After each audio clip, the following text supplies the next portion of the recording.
Well, every day is an information overload day here in the InfoWar. As we say, get next year's news here today, get tomorrow's news here today. Here's an example. We reported 6 months ago that the Threat Fusion GPS dossier had been used to get the fake FISA court garbage. And then months ago, congressional hearings also found that. But now they're having to admit it because finally it's all being subpoenaed. And John McCain had said, I didn't give them the dossier, and now he's been caught and his associates are being subpoenaed. I mean, that's just crazy how much these people lied. James O'Keefe has done it again with his great team at Project Veritas. He'll be joining us coming up later in the third hour. James O'Keefe has infiltrated, and his organization has infiltrated Twitter and talked to scores of people. We're going to air a 15-minute video coming up. It's on Infowars.com. Where these individuals, brag how they control conservatives, libertarians, Christians, ban everybody, how they spy on the president and his private communications on Twitter and how they want to give it to Congress. The deep state isn't just the NSA and the CIA. The deep state is the corporations and the globalist organizations that are engaging in absolutely massive crimes, election fraud, you name it, in front of everybody. So that's coming up. Former Maricopa County Sheriff Joe Arpaio from there in Phoenix is neck and neck in the Senate race, and that's with media polls saying he's neck and neck. That probably means he's 10 points ahead. We've got the sheriff popping in as well, and then we've got John Rappaport of No More Fake News coming on. So a huge transmission guest-wise, but that said, wow. It's just crazy what's going on here. We have got the latest on Trump and the so-called DACA situation, where all he's doing is having negotiations and being nice to people. And they're saying he sold everybody out, but he's clear we're building the wall, and people that can't prove they were here peacefully since they were children are gone. And they've turned back the massive waves of illegals coming in, and they've got huge raids happening across the country. Obama had ended the border and said, come here, period, we'll just legalize you outside law. Trump isn't a dictator.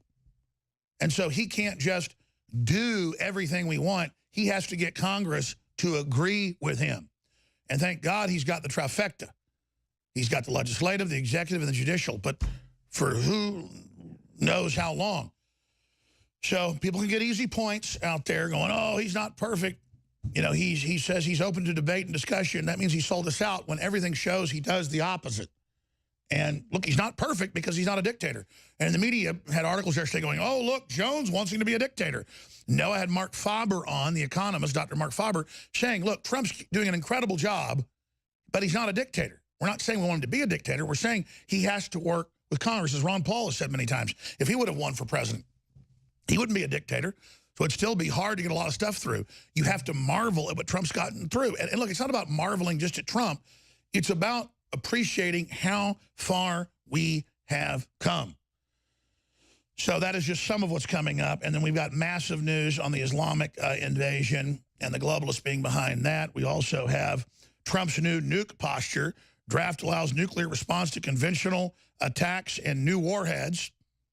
That's really just continuing the new posture of the Pentagon about the last decade, which, again, goes back to 1953 when they wanted to use nukes against the 3 million Chinese troops that poured in to aid the other millions that had poured in against the outnumbered 10-to-1 U.S. troops and South Korean troops. And we would never have the North Korean problem or the Communist Chinese problem if we'd had gotten rid of Communist China back then, as MacArthur wanted to do. But instead, the globalists gave China the nukes, just like they gave the Russians the nukes, because they want global destabilization to bring in their world government as the answer to the crisis. It's all coming up. Oh, and another big one. Wait till you hear this one. You know what? Just wait till after the break and I'll tell you about it. Thursday, January 11th, 2018. I'm your host, Alex Jones. We're going to be here live for the next 4 hours. And Owen Schroyer comes in as a fresh, strong, smart horse in the fight against the globalists at 3 o'clock Central. Of course, it all starts at 8 a.m. every day with David Knight and the Real News. Kicks off here, Central Time, Infowars.com/show. UHF, VHF cable stations across the country, and as well as over 200 radio stations. By the way, we've had a satellite system for 2 years. Quite a few TV stations and cable systems picked it up, but it's not the one a lot of stations tell us they want. So in a few months, we're going to go off that satellite. But before then, I'm going to announce several new satellites and get that information out to the stations. I am setting up the TV affiliate group right now with John Harmon, who heads up our radio affiliate group. And, of course, Scott and others that we're getting lined up for all of that. That said, ladies and gentlemen, we have had a ton of UHF and VHF stations call us. I mean, we're talking 5 cents a day wanting to pick it up. So I'm very excited that as soon as we put up the links to the new satellites and things that are very expensive, nevertheless, it's going to reach a lot of new markets, because we're not trying to get our own vanity channel on cable where there's 5,000 channels like some people tried and failed.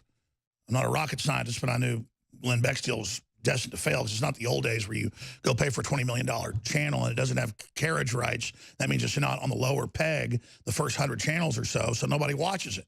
But where there is an audience is UHF, VHF, and cable systems directly to program directors, station owners, and managers saying, hey, free to air, carry this radio/TV program anywhere you want, whenever you want.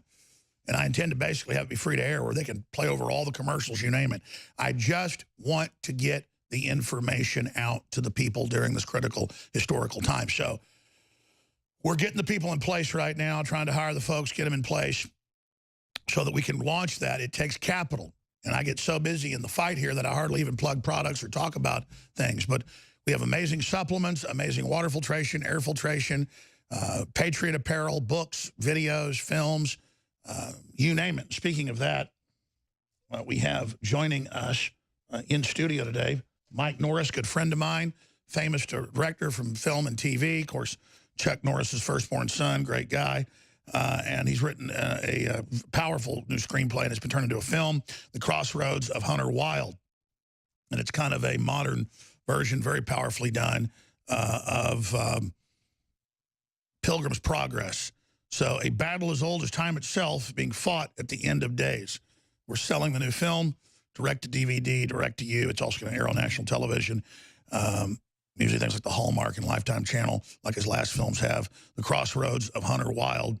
And so we now have that exclusively available for you on DVD at InfoWarsStore.com. For a couple of weeks, it's exclusively there.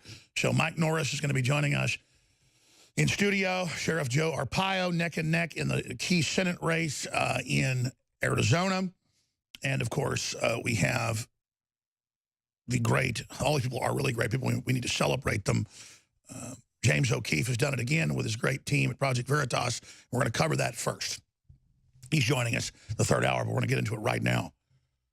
Undercover video. Twitter engineers to ban a way of talking through shadow banning algorithms to censor opposing political opinions. Now, he got scores of their operatives and their managers to admit how they're already doing this, but how it's going AI now, and how they use keywords to completely end and stop the sharing of Christian, conservative, libertarian, pro-nationalist, you name it, speech. And the big tech giants hire SJW, chip on their shoulder folks, right out of the colleges, where they're banning free speech, saying that we have no whites weekends, just all of this really unconstitutional Nazi-like behavior, but it's okay because it's the left doing it, and they create these cadres now and are deploying them into the technocracy, and it's serious civil rights violations. That's why big lawsuits are taking place, and that's why we're going to win. I'm quietly behind the scenes with some of these lawsuits that you're seeing launched right now against Google, Twitter, Facebook, and I'm going to become parties to these as well, because in all of these lawsuits and in all these documents, undercover videos, they say our #1 mission is shut down InfoWars and Alex Jones. And then we shut down the Christians, the conservatives, the nationalists, and, of course, Trump. And so you have them admitting they're discriminating and how they're doing it. And you have them at Facebook, Twitter, Google's platforms. And then they even brag about, yeah, we spy on Trump and his private messages and who's sending him messages. And the word is they even go in and delete key messages they don't want going to the president. So it's a powerful platform, but they're even discussing banning Trump because they want to isolate our president. Think how insane that is. So undercover video, Twitter engineers to ban a way of talking, close quote, through, quote, shadow banning algorithms to censor opposing political opinions. I was told by engineers more than a decade ago that programs like Shazam, where you just hold up your smartphone and it knows what a song is in 10 seconds, that can be used for your own voice print and just ban your voice, period, on whole platforms. That's how specific it can get. Here's another one. Breaking, Twitter ready to give Trump's private DMs to DOJ. Facebook wants to put microphones and cameras in your home. That's out of the big leftist Metro, one of the biggest newspapers in England. So the same one that was promoting sexualization of children just last week. But see, they're just throwing it in your face, and you pay hundreds and hundreds of pounds, the equivalent of like $800, and the same thing's here in the U.S., where Facebook doesn't just have its own, what's Echo's? Is Facebook called Echo, and Amazon's called Alexa, and then Google's is called Assistant, right? But this has got a new name. So you pay to put this thing in your house because you want to be lazy, and then it's spying and listening to you, and the terms of service says it is. But now they say, oh, the new portal will actually watch and listen to you. They're already doing it, but they hide the Trojan horse in plain view. So we first reported this 18 years ago. We got the documents in 2006. Think about that. That's like 13 years ago. This is just incredible. And now here we are. And they're just, oh, we're watching you, we're listening to you. So get tomorrow's news 10 years before, Infowars.com. That's why they hate us, because we go read their white papers where they're admitting this total takeover of civilization, how they're creating monopolies artificially by shutting down their competition using government subsidies. Like Bezos is now worth $106 billion alone in stock. The richest man in the world, they say. And he literally is a giant fraud and is anti-free speech and owns a bunch of platforms pushing to have free speech shut down and the president thrown out of office. These are arrogant, horrible people. He's now worth $106 billion. 2 days ago, it was $104 billion. He's now making almost $1 billion extra a day because you have been Pavlovianly conditioned to go and buy everything you do there because you think you're getting a good deal, and it's shutting down civilization itself, and that's his plan. And he's deployed coffin apartments that are 250 square foot for you. You'll pay 5 times what they're worth for. But don't worry, Facebook wants to put microphones and cameras in your home. We'll tell you about that when we come back and how it ties into the FISA court, the spying on Trump. McCain now caught red-handed lying, saying he didn't give the dossier to the FISA court to give credibility. Of course, he did do that. The whole house of cards is coming down, at least as far as we now know what's going on. But are we going to do something about it? Stay with us.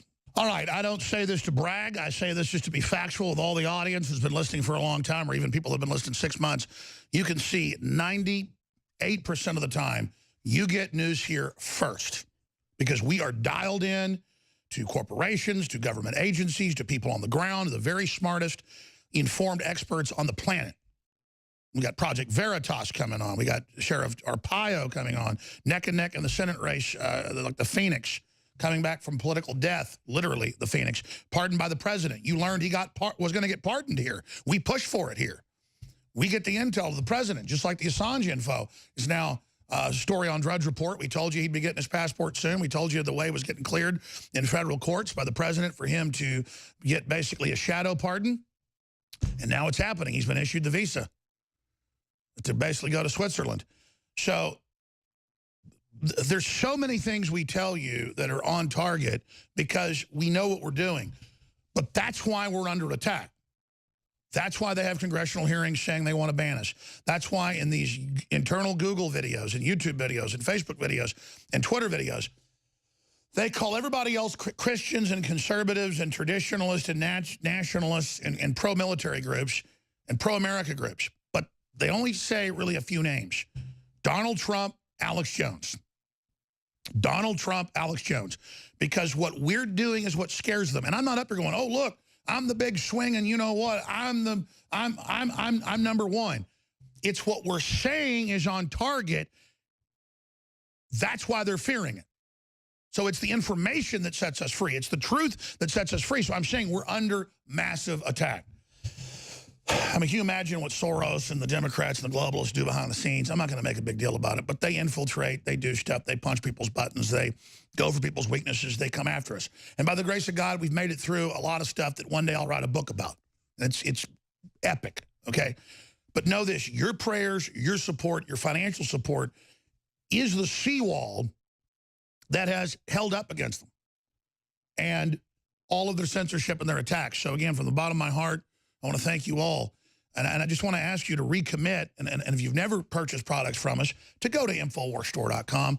I mean, the supplements we've got like X2 or Alpha Power, one of our newer products with a real red pill, or our high-quality colloidal silver, or our latest product, Immune Wall, that's got all of the known modern and ancient compounds to just massively boost your immune system. This is so critical this time of year. It's discounted 25% off out of the gate. You owe it to yourself to go to InfoWarsStore.com and check out the thousands of great products, the T-shirts, the books, the films, the non-GMO heirloom seeds. Spring will be here in a few months. And to support the InfoWar. So you're why we're here. Thank you. And we need more continued intensified support in the face of the enemy and their new counteroffensives that are public but also private. InfoWarsStore.com or 888-253-3139, 888-253-3139. There's also a mailing address that's on the website that I really should give out more often but never do. And there's also a support us button where you can just flat out donate at InfoWarsStore.com. We don't have the billions that Soros has, but we have the truth and we're crushing them. So again, thank you all. Now, continuing. And I'm going to play some more of this coming up in the next segment, and then we're going to have, again, James O'Keefe here out of the gates as this big story breaks to go over it all. It's the top story on Drudge Report. The video is posted on InfoWars and News Wars, ProjectVeritas.com. Undercover video, Twitter engineers to ban a way of talking through shadow banning algorithms to censor opposing political views. It's not just words, it's not cuss words, it's you talking to people where it just can't be seen, it just can't be heard. You go, well, let's just move away from Facebook and Twitter. Well, then they're going to move on to your website itself. They're already trying. They're on Media Matters everywhere saying, shut Alex Jones down. Get him off the air. And what they do is, again, they take these leftists into these colleges, they brainwash them, they get them all together, they're all SJWs, and they sit around and they celebrate how they are discriminating and censoring and then lying about it in the news. They won't even let congresswomen run their political ads wearing a nice dress with their family saying, we love America, we love free market, we love God, please vote for me for Congress. They just say, no, you can't have that on your own website, your own sub-site on Facebook or Twitter. So they were planning when Hillary got in to go out and do this to everybody. That's admitted. They were planning to shut it all down. They had half of the Federal Elections Commission in the news, as well as the Federal Trade Commission, saying we're going to just shut down Matt Drudge. Even though he's the #1 traffic center to places like the Washington Post, the New York Times, they want him shut down. He's just a bunch of links showing, here's McCain saying he never had the dossier and didn't help get it to Pfizer. Here it is confirmed. They don't like that. They don't like us even showing Obama saying Obamacare's free. Later, I never said that. They just don't like the power of memory. And InfoWars or Drudge or other sites going, hey, remember when they said this? Well, here's now where they said that. Or remember when Oprah stuck her tongue in Weinstein's ear? Remember when she supposedly brought women to him for him to abuse? Remember all that? Well, here's where she said it. Here she is now saying men are inherently bad. No, pigs like you are bad, no matter what color they are or what sex they are. And then you have Facebook rolling out their new system where it watches you and listens and tracks everything you do. And all the other companies, there's a race by the internet and tech giants. There's more than 50 of these assistants. They're not assistants. They are two-way spies And now they're going to have cameras on them. And finally, mainstream media today says they're going to spy on you, and it's 1984. For 18 years, we've told you specifically of this plan. Now 19, with precision. Do we get a pat on the back? Do people say, oh, no, now it's coming to be ubiquitous. Now they're rolling it out. Now they're going to say, okay, it's Big Brother. But they're not going to go back and say, oh, look, Alex Jones told you about it first, because they don't want you to listen to me now about what's coming in a year or 2 years or 10 years or 20 years, because I'm going to be spot on, because I'm going off their own white papers. And that's the most important thing I've ever said, is that 95% of their operation is public. It's super creepy. It's anti-human. It's anti-family. It's anti-Christian. And it calls itself transhumanist and believes it's going to become God. And now Elon Musk tells you, I go to the meetings with the other billionaires. There is a consensus to end humanity and merge with machines, and they worship the AI God that they believe they're building. Please, we're in danger. We're in danger. Elon Musk, word for word, says exactly what I said 18 years ago. And you know, he's now working with the Pentagon and some of the patriots who see this plan, see the military takeover by the big companies, know it's a new type of threat, an AI takeover, and they're not against technology. They just realize this is being deployed out of the gates to be anti-human. And so there's now a deep state fight with the patriots in our government against Silicon Valley, owned by the Chi-Coms and the globalists. So this is it. And they hired the last generation of humans that are going to work in tech, these throwaway SJWs that'll engage in censorship and control because they think they're fighting racists, who are now admittedly training the AI computers to replace them, and they even say it on video and don't get what they're saying. Talk about chumps. We'll be back. I'm Alex Jones. Spread the live links and spread the local affiliates, local stations. All right, folks, we are back live, and I want to plow into the whole surveillance state situation. But when you read about the articles, oh, Facebook's got a new thing, and Google's got a new thing, and it's way past Alexa. It's got cameras on it. You have to understand, it was Sony and it was Microsoft with their Kinect and PlayStation platforms going back almost a decade ago that first got people to accept cameras and microphones openly in your house that, quote, hackers would hack into, and that could send out radio waves, a type of sonar or radar that can see through walls in your house and actually basically videotape you, send digital live images back. Well, sure, you use it for role-playing, you use it for playing the games you're in, but what you've done is taken a snooping system into your house. And I'm there telling people all this, and they'd have news articles going, Jones is insane. He says your Kinect is watching and listening to you. And then a couple years later, you hear about all the hackings and all the home invasions and how hackers used it to get in your house, or how surveillance cameras you put on your house or inside your house. The hackers can get into them in minutes, so they're then watching you. And I'm not even an engineer. I'm reading the white papers. I'm reading the industry papers and going, this is what this does. But they wanted it ubiquitous. They wanted it put in everywhere before they admitted the problems with it, so that you would go, I've already got a habit. I didn't know cigarettes gave me lung cancer, but, you know, I'm smoking them now. I'm going to keep doing it.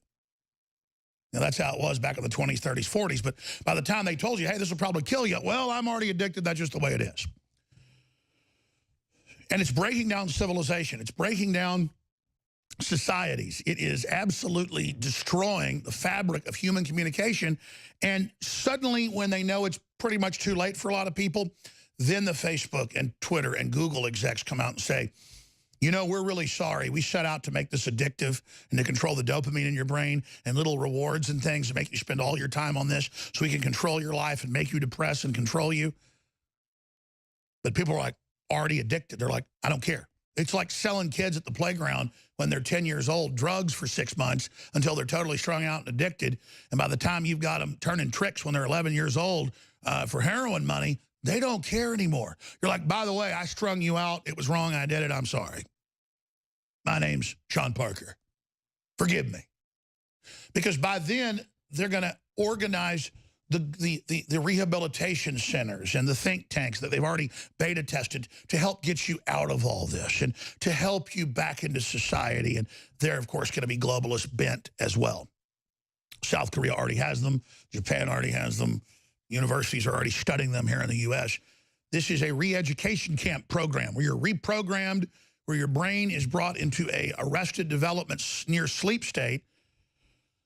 Then you will pay to be, quote, brought back out of it, but guided by the new religion, the new tech religion of the tech companies that are the experts on what they did to you and are now going to help you. Now, you just got, for 10 years in the future, what's happening. Get tomorrow's news today, next year's news today, 20 years news today, because the future is already here. It's just not evenly distributed.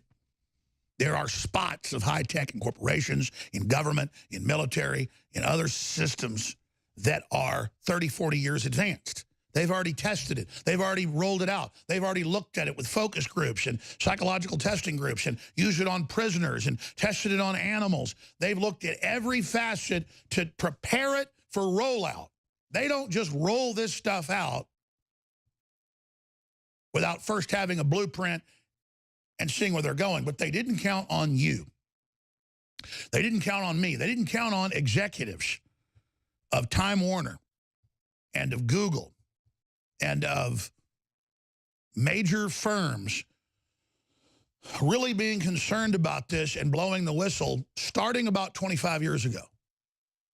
And I got on the air 22 and a half years ago, 23 years ago, and I had people coming out of the woodwork to tell me all this. I was just get rid of the private Federal Reserve, conservatism, Second Amendment, land rights, kind of a more mainline libertarian conservative, until I got all the data by the real experts. And Bill Clinton sent the military after me to get me to intimidate me and threaten people. And then I just fell into this whole world about 20 years ago. First few years, I was a pro-Americana guy, but then I fell through to the next level, and it was like, whoa. And now 20 years later, as a lay individual, just journalist, citizen, experiencing all this just like you're experiencing it, I'm one of the leading experts in the world at our level. Imagine the globalists at the top with the blueprints they don't release. They've got it all systematically laid out. They brag about it now, and that's their downfall. But they all say, Eric Schmidt, all of them, that we are obsolete. We're all gone. We better hope they don't wipe us all out. But then the decision's been made to just go ahead and do it. Okay. So we're going to have a debate about this. We're going to have a discussion about this. This is the entire system. We're on a planet with a technocracy that's decided to get rid of most of us. It's not aliens. They just think they are aliens. They say we're going to be a new species. We're going to worship a new tech god we create. This is their religion. I didn't just make that up in Endgame where I've got scores of them quoted as saying that. And there were people like Bill Joy warning people, just like Elon Musk. Bill Joy goes, yeah, I went to a retreat of over 200 tech heads, and the whole thing was about, do we kill everybody? And the consensus was, yeah. So, you know, the Nazis, they started out in the 20s. And they were bad news. And they picked up the eugenic system that had come out of England and the U.S. And it was funded by the Rockefellers, historical fact, Kaiser Wilhelm Institute, Cold Springs Harbor Facility, New York, all of it. Funded in Prussia, and it was funded in New York. Prussia, Germany, New York, New York. Outside New York, Cold Springs Harbor. And now you're just seeing the super advanced version of it. And you notice it's race-based. They've got the, quote, minorities and the white bots. In the video we're about to play in the next segment, all bragging how we shut down the conservatives. We hate white people. We hate Christians. We control everything. We're bringing in AI algorithms. It'll be unstoppable. We won't have to do any work anymore. They're talking about their own personal power trip being gone. They were trained to be the race baiters, to go in and bring in a total obsession with race, to turn humans against each other, to then bring in and train the AI and to test it and tweak it and then turn it over. and Facebook, Google, and Twitter all testified a month ago that don't worry, to the Armed Services Committee, don't worry, we've almost got the algorithms ready where we won't just have to personally stop InfoWars at lunch. We'll be able to stop them before they ever get it out. And the congressman goes, good. Do you understand? This isn't a movie. This is really happening. And then Veritas goes inside one of their parties, and they're all getting drunk, bragging, oh, we rule everything. We're going to soon. It's almost in place. And we spy on the president. We read his private tweets. That piece of garbage. Think about it. You want to see the video? Dim lawmaker demands InfoWars be censored. And then the tech heads go, sir, we shut them down at lunch. And I keep going back to that because you understand how big this is. Just like the last Veritas video of the Google execs, the YouTube execs, going, our main job is to stop Alex Jones. And Veritas was like, why? Well, we've been told to. Because I read what the tech heads said. That's all. They never thought anyone would actually read what they said and do something. We have the Death Star plans. We are the rebels. We are the alliance. We are the resistance. We must stop the technocracy now. We must politically blow up the Death Star. All right. Again, James O'Keefe's coming up in the third hour, but I'm not going to have time when he's on with us to play all these clips. There's like 30 minutes, but we've got 15 of it that is Twitter operative after Twitter operative after Twitter operative on video bragging how they're censoring people in live time and how they're going to have total control with AI systems that are now being put in place. Now, again, we had this a month ago in congressional hearings. But they're not saying we're getting rid of the racists, we're getting rid of whatever. We're just shutting down whatever we don't want to be discussed. And then by social engineering, you can make everyone on these communities that have billions of people. Facebook's got like 3 billion. What, Twitter's got like 1.5 billion. Make you conform in something like a giant communist China that then scores you according to how you conform and how you go along. First you say, if a man wants to be called a woman, you got to give him a pap smear even though he doesn't have a cervix. Next, you're going to call me a golden female dragon. And you're going to call me an ornate, beautiful building. At Google, you don't do that, you're fired. I am a golden dragon. Call me one. Yes, you're a golden dragon. Good. And they get everybody in these big auditoriums, and it's re-education camp, folks. Don't you recognize it when it really happens? And their internal documents say it. They create the cult on the bases. They get them out of the university primed. They bring them in. They've got them already from Facebook, Google, Twitter, exactly their profile. They look in their classified profile, a private intelligence agency. It's what it is, the technocracy. They bring you in and they put you where they want you. Then they deploy you to go out and censor everybody. But you're only good on the first phase. They've already started censoring the liberals and people that have their own sites and PewDiePie and people that aren't controlled. And YouTube comes and says, we demonetized you a year ago. You just lost $50 million. We're ready to work with you. We want you to start saying what we want you to say. And by the way, if you just tuned in, Fox News reported, we first reported it, I'm just saying, if you don't believe me, Google at their executive meetings, executives give speeches and identify as yellow-scaled, wingless dragonkin, I guess it's a baby dragon, and an expansive, ornate building. Do you understand? This is AI warfare. See how it looks funny? It looks silly? You've got, in 1984, he wants Winston Smith to not see 2 + 2 = 4, 2 + 2 = 5, but to be whatever O'Brien said. And finally, he breaks him where he puts up 4 fingers. He says, what's 2 + 2? And Winston says, what is it? And he says it's 7. And he goes, yes, it is 7. And he sees 7 fingers go up, even though there's 4 in front of his face. I am a golden dragon. You are a golden dragon. I am an ornate building. You are an ornate building. I'm coming into the hospital. I'm a man with a beard and tattoos that weighs 250 pounds, and I'm going to get up in the stirrups, and the nurse is going to examine my cervix. And the doctors go, get in there. Go to the and she's like, he's got male genitals. And they're like, you're in trouble. Yes, you will say it. Yes, the nurse goes in. Well, your cervix looks like it's fine. It's scientific. It's the Tavistock Institute. They were writing about this plan in the 60s. But back then, they would have the psychiatrist test on their own kids. Some famous ones, you can read about it, had their children grow up in small boxes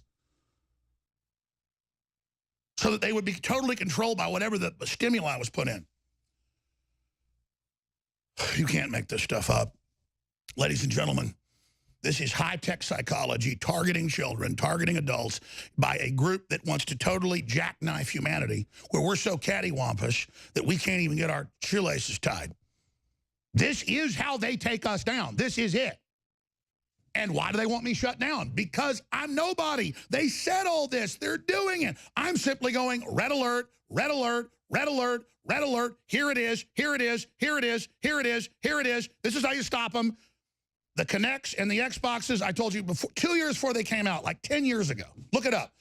We did reports on it here ad nauseum. They're watching you. They're listening. It goes back to a central AI computer to war game the new systems they're going to roll out as digital assistants because they were putting it in the prospectuses for the shareholders.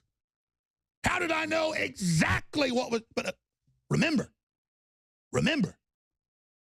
Now, there it is, 2014. That was an old article.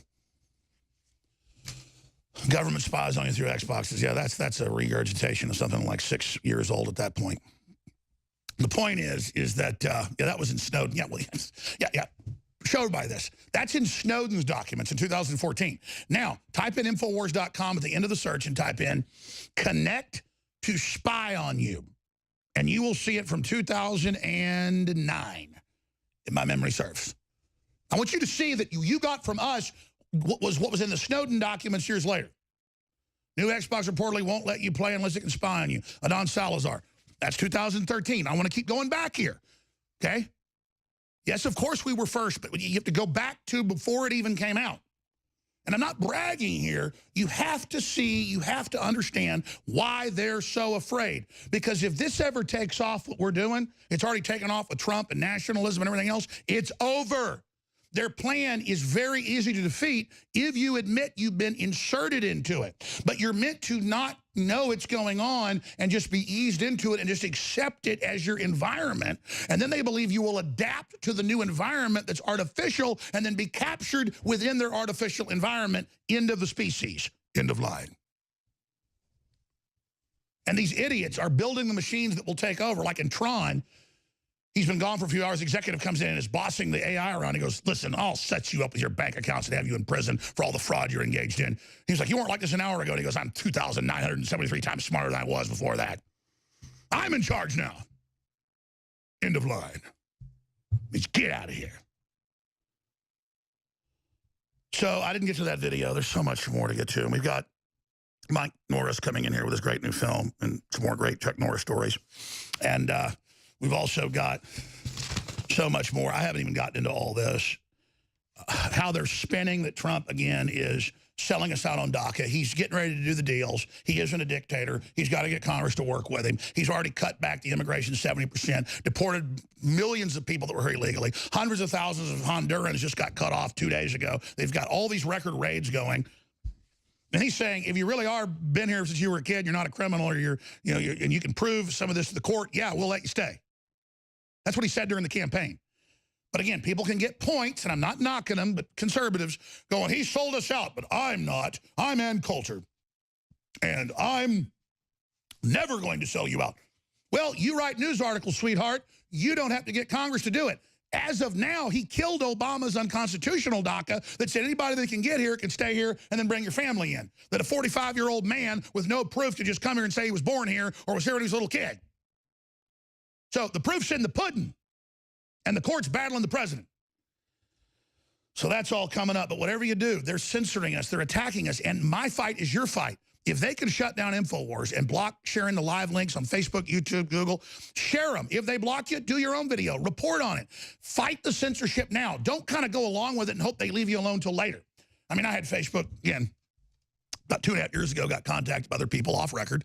I mean, hell, we've got like heads of their whole operations, the whole group's calling us wanting to start a dialogue.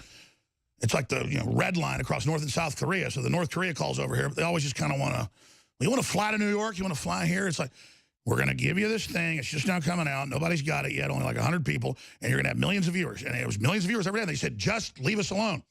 And then about a month in, I wouldn't leave them alone, so they turned it down to like 100,000 could watch. And then they turned it down to nobody being able to watch. And it's like, of course. I mean, how do you think this works with these people? It's total authoritarianism. We'll be right back. Stay with us. The Bible says many times, nothing hidden will remain hidden. Everything will be shown. Even things thrown in the deepest ocean will one day be cast back up on the sand of the beach. And I should have even led the show with this. The big breaking news yesterday, it's up on Infowars.com. Documents detail plan for civil unrest and martial law in Baltimore, how Obama planned to use, through the Soros funding, trigger events to cause nationwide race war that would bring in martial law. And then you look at what the Loretta Lynch and others were pushing and the Strong Cities Initiative, it was all right there. That story is so powerful. And again, we are going to get into a big map of dossier culprits. And we've got a big map we're going to put up on screen behind us at the bottom of the hour that our crew has put together, working with some of the other composites that are already online to show how the scam to set up Trump went through the fake dossier, which is now confirmed to have been through the Clintons and their operatives, and then McCain to make it look credible, to the FBI and the threat GPS system. So all of that is coming up in this hour with Mike Norris. But some of the other news that we're going to be getting to that is central to all of this is a hero, Julian Assange, who helped put out really balanced information, especially during the campaign, to show just how evil and corrupt Hillary was, that the FBI was corrupt at that level in that special area the Clintons had set up with the director, with the deputy director, McCabe, and others, to both protect them from their crimes, but also go set up the then candidate Trump and then President Trump. But as we first reported, the moves have been made in court to let Assange no longer be under investigation by U.S. grand juries. And Trump lawyers have argued in court that he is not a criminal, and that we reported last week, and DrudgeReport.com linked to it. Just pointing out that, again, Drudge Report, next week's news today, that he was going to be given a passport, according to our sources. And now Ecuador issues Assange a passport as plan develops to remove him from London safely. And that ties into so much more. Meanwhile, also coming up, by 2040, Islam could be the second largest religion in the United States. That's from CNN. Meanwhile, Swedish city sees 300% increase in shootings in 2017. 90+% is Islamic, so-called immigrant invader crime. Sweden had very low crime before, but if you report on the ethnicity or religion, you get arrested now, if it's a Muslim. Shock memo, Democrats admit they need illegal immigrants to win elections to vote in the list of dead people the Democrats compile and brag on video to Project Veritas and others. They do. That's a new article up on Infowars.com. Also, German study, almost 1 in 3 Muslim students would fight and die for Islam. So that is just some of the news that we've got coming up. Continuing here, O'Keefe exposes Twitter shadow banning. He'll be joining us. How they're blocking opposing views, how they're going to use AI computer systems to do it. So again, ladies and gentlemen, there is so much we're going to be going over here today. We're also going to be getting into the fact that the New York Times is continuing to race bait and attack the president along those lines. And the really big news as well, Trump's new nuke posture draft allows nuclear response to conventional attack and new warheads. That is a big development as well. Oh, and of course, this is even bigger. It's being announced by White House officials that Trump is to end NAFTA soon because it's a one-sided trade deal, and that ending NAFTA would slow down illegal immigrants. And then they got the big studies breaking it down in a Kit Daniels article at Infowars.com. But they're trying to undermine Trump's base, claiming he's going to sell us out on immigration when all he's ever done is get us good deals. Does it mean it'll be 100% of what we want to stabilize the country's sovereignty? No, but right now, Obama and the globalists just have the country wide open. He's got to go in there and change it to stop the bleeding. We'll be back. Ladies and gentlemen, we're back live now well into the second hour. James O'Keefe of Project Veritas is joining us in the next hour, as well as Sheriff Joe Arpaio running for Senate. Now, many polls have him in the lead. Establishment polls have him in a dead even heat. So talk about rising from the ashes like the Phoenix in the city of Phoenix to the state of Arizona and the country of the United States of America. It's certainly the season of the rising of the Phoenix with populism, nationalism, popular, the New World Order in trouble, the stock market, the economy, jobs coming back. It is crazy. It is an amazing time. Now, my good friend, got to know him really well over the years, knew his dad before I even knew him. Mike Norris is here with us in the studio. He's got a new film we'll talk about in the next segment, The Crossroads of Hunter Wild. Hollywood free, made in Texas, funded in Texas, everything right here in Texas. We're going to talk about that, play the trailer, and so much more coming up. But again, Mike Norris joining us here in studio. So much to get into, so much to talk about. Look how far we've come since your dad 20, 30 years ago would speak out against the New World Order, and, you know, even in WorldNet Daily articles, you know, talk about geoengineering, and, you know, Alex Jones is right, and come on the show some, of course, Chuck Norris. And then, of course, the big films you produced for, you know, Hollywood, but also for you know, cable television, Lifetime, Hallmark, you name it. Very successful, but now you've got The Crossroads of Hunter Wild. But just sitting back, we didn't pre-interview. I saw you out there 5 minutes before you came on. The state of the world, I mean, I don't think we've turned the tide yet, but, man, there was really nobody fighting back except a few folks before. The world has really changed. What period in time do you think we're in right now, Mike Norris? We're in the greatest time ever. I mean, we're making America great again. We've got great people around just speaking the truth everywhere. And I think the elites are going down. And I think this is such an exciting time. And I'm happy to be alive. I'm proud to witness it. I'm making America great again. What's your dad think of all this? He loves it. He loves it. He's proud. He loves what President Trump is doing. He's very engaged. I just read another article he put out this morning on WorldNet Daily talking about Little Rocket Man. So I love it. I'm excited. I'm optimistic, at least where we're at for the next 7 years. Trump, I think, is overperforming from what I thought, because he's not a dictator. I mean, he can't, and the media spun that when I said that yesterday, like, oh, it's a good thing. I'm saying, no, all I'm saying is he's not a dictator. He's got to work with Congress. I'm surprised how good a tax deal he got, how much they've controlled the border, the stock market, the jobs. It's crazy. No, I love it. And I think that thing that happened the other day where he brought the cameras into the negotiation on DACA, I thought was an amazing thing for him to do. I love it. I'm all in. I'm just curious to see where everything goes. Hey, I know that guy. Yeah, we're showing some of your trailer right now. We're going to get to the film coming up in the next segment, guys. Thanks.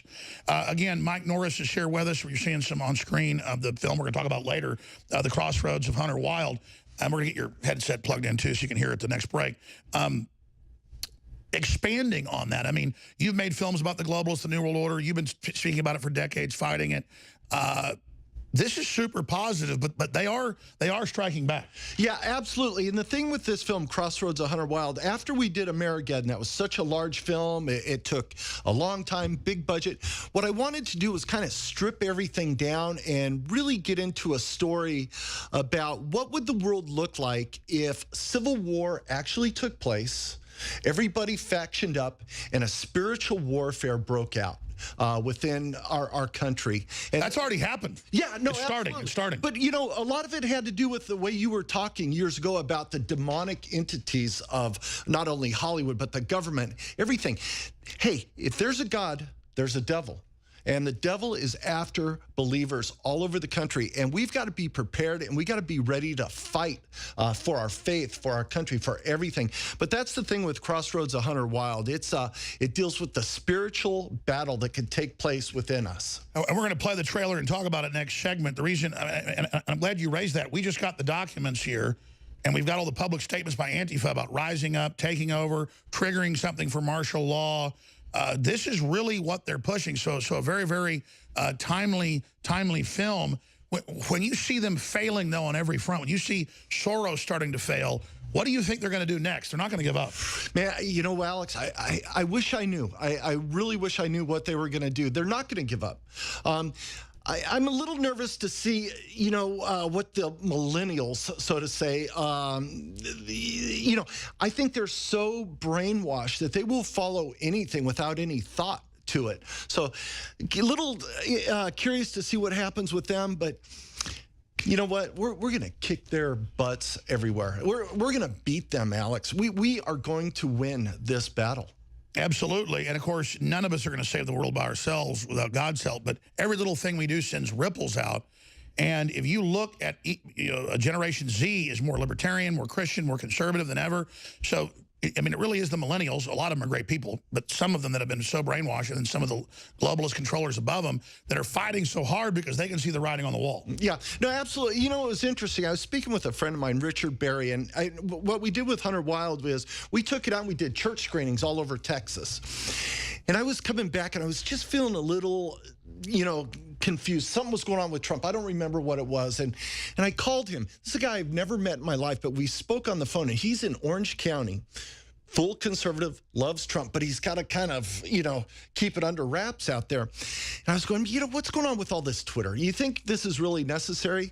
And he told me, he goes, you know what? It's got to be. He has got to keep tweeting. Because he's got to change the subject from their disinfo. Exactly. And it may be a little off, but it's his words. And I love it. So I've come to embrace it. And I look forward to those tweets. Well, see, that's what it is about conservatives and libertarians and Christians is we don't want to be arrogant. We don't want to be out in people's face. We don't want to look like we're starting stuff. But the globalists and the left, they have been leading the narrative and bullying us, so we've got to get wild on them. No, absolutely. We've got to fight back. Yeah. We've got to fight back, and it means fighting everywhere on social media. I've got it all over my Facebook feed, and you can kind of see the shift a little bit where people are now coming out a little more, feeling a little more comfortable going, hey, I support the Because they're trying to bully everybody into not supporting the resurgence of the republic, the resurgence of real freedom. Exactly. It's all about being heard and not sitting on the fence. Everybody's got to, and I agree. I think the bullying, they took people's restraint as fear and their kindness for weakness. And now that we're coming off the bench, more people are coming in. I'm seeing it cause a bigger backlash, all this censorship. Did you see where Facebook, Twitter, Google all admit to censoring conservatives, libertarians, Trump? They admit to creating systems with algorithms to just block conservatives even being able to talk to each other, period, about the price of tea. They're going to keep fighting. They're going to keep fighting. We're going to keep fighting. And somewhere we're going to meet, and somewhere we are going to win. I know it. I'm really excited about what's going on. I'm really excited. But you know what? For us, we've just got to keep in it. We got to keep spreading the word. We got to keep supporting. Because we have, the Veritas video exactly is all these people at meetings and then out at the bars in classrooms, how they're going to censor, how they're going to shut us down, how they're going to end our speech, period, while they're denying it publicly. Yeah. This is organized crime, in my view. That's a good point. It is organized crime. It really... Mike Norris, stay there. We're going to get into the film now. When we come back on the other side, the Crossroads of Hunter Wild, now available on DVD at InfoWarsStore.com. So you support what Mike's doing, what we're doing. We're get your headpiece plugged in there and everything else on the other side. But support the broadcast and get a great film to share with your family and others at InfoWarsStore.com, The Crossroads of Hunter Wild, a Mike Norris film. Stay with us. The Crossroads of Hunter Wild, a near-future film of the Second American Civil War triggered by Antifa, a spiritual war.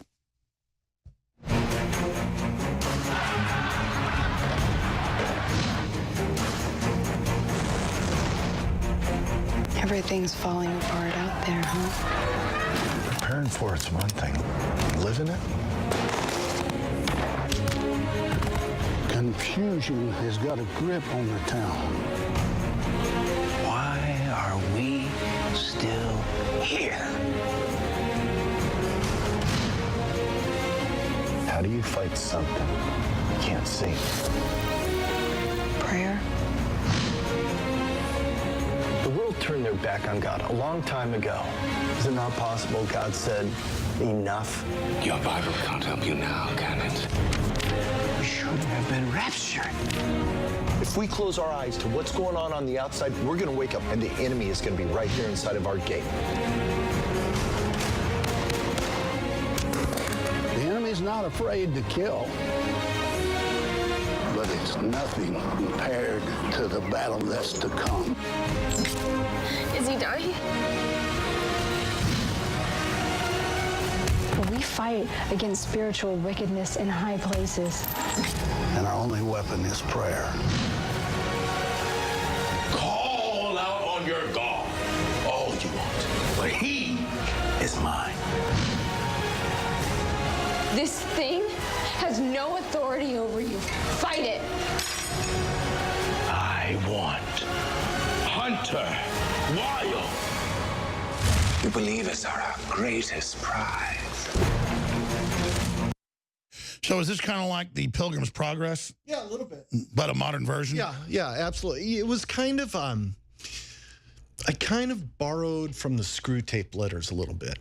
It's about a demon trying to take the soul of a man with the faith of a mustard seed.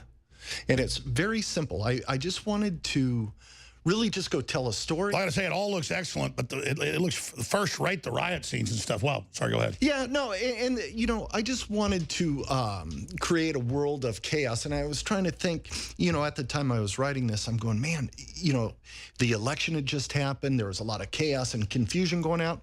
So, you know, I just kind of put our story in that world, you know, where, you know, the two sides came together and this is what we're left with. So spiritual battle, spiritual warfare, it's real. And these are great to show at your church or to buy and give to your library or to show your family, but particularly Christian audiences. But outside of that, excellent new film available at InfoWarsStore.com. And again, as your purchase there supports the new films that you make. And, of course, you've directed major movies, TV shows, and Walker, Texas Ranger. You did a lot of those? Oh, yeah. A lot of those 10 years. That was a great job. It's amazing. Wow. So, again, getting back into the film, I've been a Christian my whole life, and I've had a personal relationship, you know, with Christ. But I'm also a worldly person. I'm not perfect, and I don't lie about that. We all have our trials and tribulations. But as I get more immersed in politics and life and the way the world really works and study things and have been out to Hollywood at the highest levels like you've been and have seen behind the scenes, there really are pedophiles, devil worshipers, corruption. There really is a spirit. It really is anti-human. And you were here 3 years ago, 2 years ago, a year ago, and you said it's all about to come down. Last time you were here, like a year ago, the pedophilia, the evil, the raping the women, all of it. So you grew up into the cool guys. You know, Steve McQueen taught you how to ride a motorcycle because he was one of your dad's students. Yep. People forget how long your dad's been around the phenomenon. He looks like he's 50, but, you know, he's been around forever. And so now you just said, I don't want to get into it, but, man, they're devil worshippers, they're pedophiles. Now that so much has come out, you want to talk about that? Yeah, you know, that's just crazy what's happening with Hollywood right now. But you broke it here years ago. Yeah, but little did I know. You know, we were just talking, and that was my view from what I've seen. And sure enough, I mean, the lid's just blown off of Hollywood. You know, I think with everything, with our country, with Hollywood, with everything. Things are being revealed. Things are being revealed. And I think it's very important. But with things being revealed, we'll be able to, you know, make new again. I really believe we'll be able to make new again. Look, Hollywood's Hollywood. I don't deal with it. I don't want to deal with it. The film we did, Crossroads of Hunter Wild, Texas crew, Texas cast, everything was Texas. And again, it doesn't have the $100 million budgets. It doesn't matter. It's the story and the people that are involved. And that's what we're growing here is new independent cinema. And so many new independent Christian films now are dwarfing Hollywood. Yeah. And you know what? I didn't want to fake anything or pretend anything on this movie. It is what it is. It's a very independent film. We didn't do the big drone shots to make a little budget film look big or anything like that. We're just telling a story about spiritual warfare. I can't wait to watch it because it just came in today. And you know what's really cool is this is one of the first movies that my dad watched, then he rewatched, and he says, son, what can I do to help you?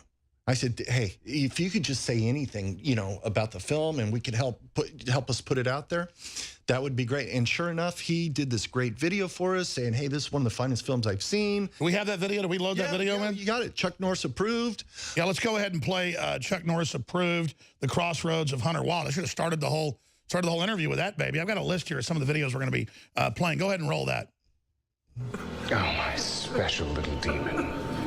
You've managed a little fear and chaos, and yet here you sit, alone.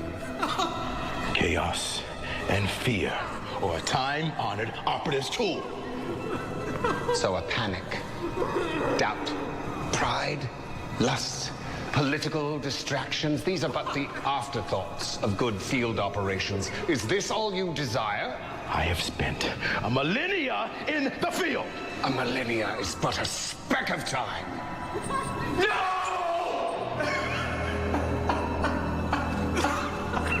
What am I doing wrong? Aside from using time and space, travel and dimension alteration with the finesse of a three-legged dog? All right. Show me. Anything. It's more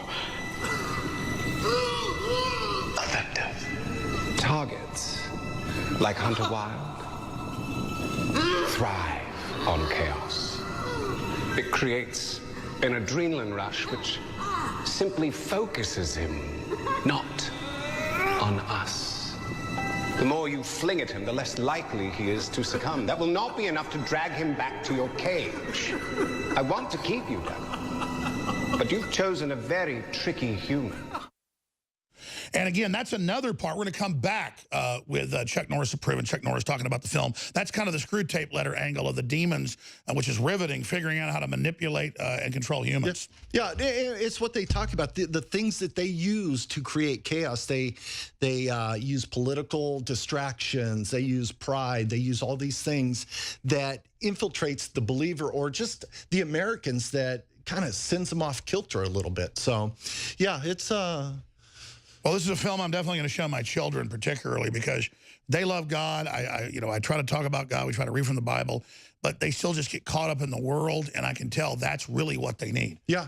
No, and, you know, that's what's happening. You know, the kids are just getting inundated with so much information. I just think they're having a hard time processing it. My kids are the same way, even though they've got a pretty good grip on things. But also my daughter Greta is in this movie. She was in Amerigeddon. She was part of the ranch, and she's also in this. She plays a kind of a girl I pick up on the way back to Crossroads. She's great. She's great. We had a fun time. Well, Mike Norris, an awesome fellow Texan right here, by way of Oklahoma, back to L.A., back to Texas, because, you know, Oklahoma should be part of Texas. So Chuck Norris is a Texan. Absolutely. Just North Texas.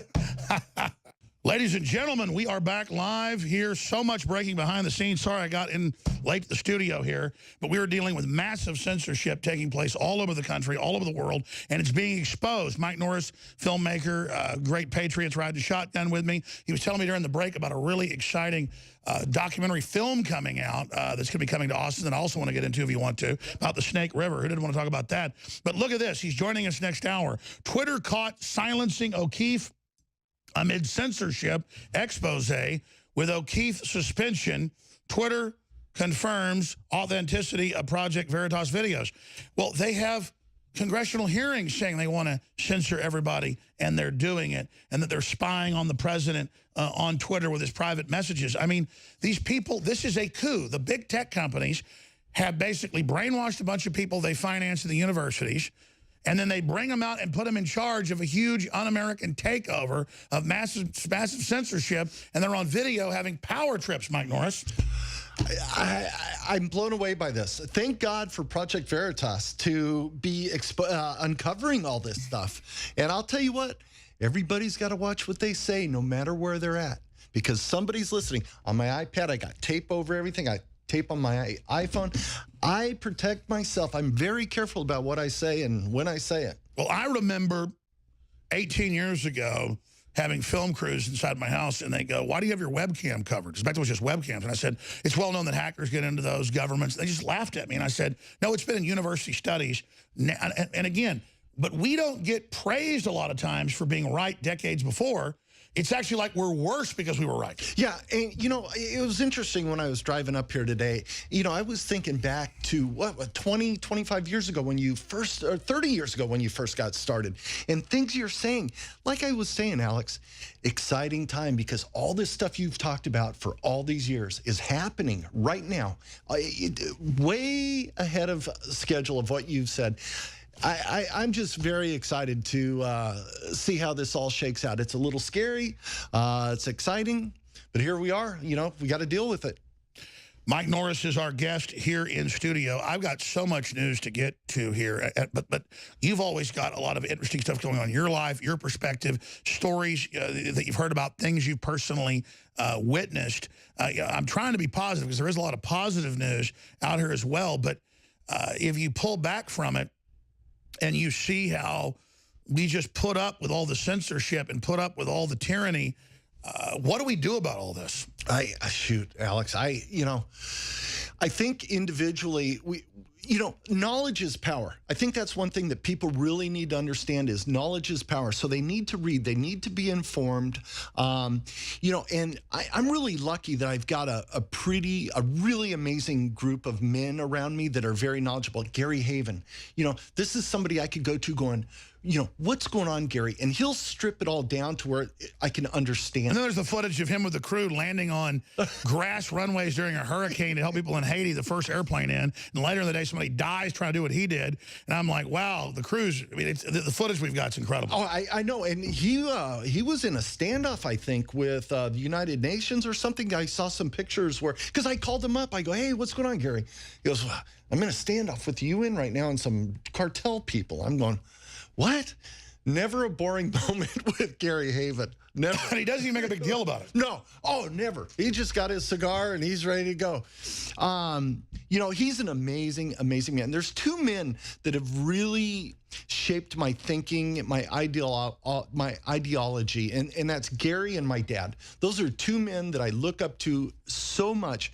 But Gary, just so smart, so well-versed in all this stuff. And he's the one that really got me to awaken. By the way, Gary exudes confidence, but it's not like other men that try to do it. Like your dad, who does it's real confidence. Yeah, no, Gary doesn't have to put on any shows or anything. He is what he is. And I'll tell you, it's just, here's a guy, so much money, and what is he doing? He's trying to save the world. And all he does is direct action, food, medicine to people all over the Caribbean, you name it, other places behind the scenes. He directly is delivering, and he knows it's happening. Absolutely. I mean, he fills up his own airplanes, gets an army of people together, and they head out. They were all in Haiti, Puerto Rico.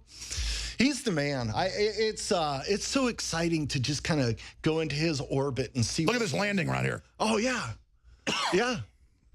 And he's the best pilot. He is the best pilot I've ever seen. There he is. Look at him. There's earlier I had the best crew ever, but I get mad at myself because I was so excited about this film coming out, and then it just got here like yesterday, and then I wanted to have banners for it and promos, and I kind of just walk in right before the show and like, what clip? This clip? Oh, and it's my fault we have some train wrecks. But that's the fun part about it, is it's live radio and live TV day after day, just growing across the country. And again, it's not about giving credit to InfoWars or anybody else. It's about saying we're right.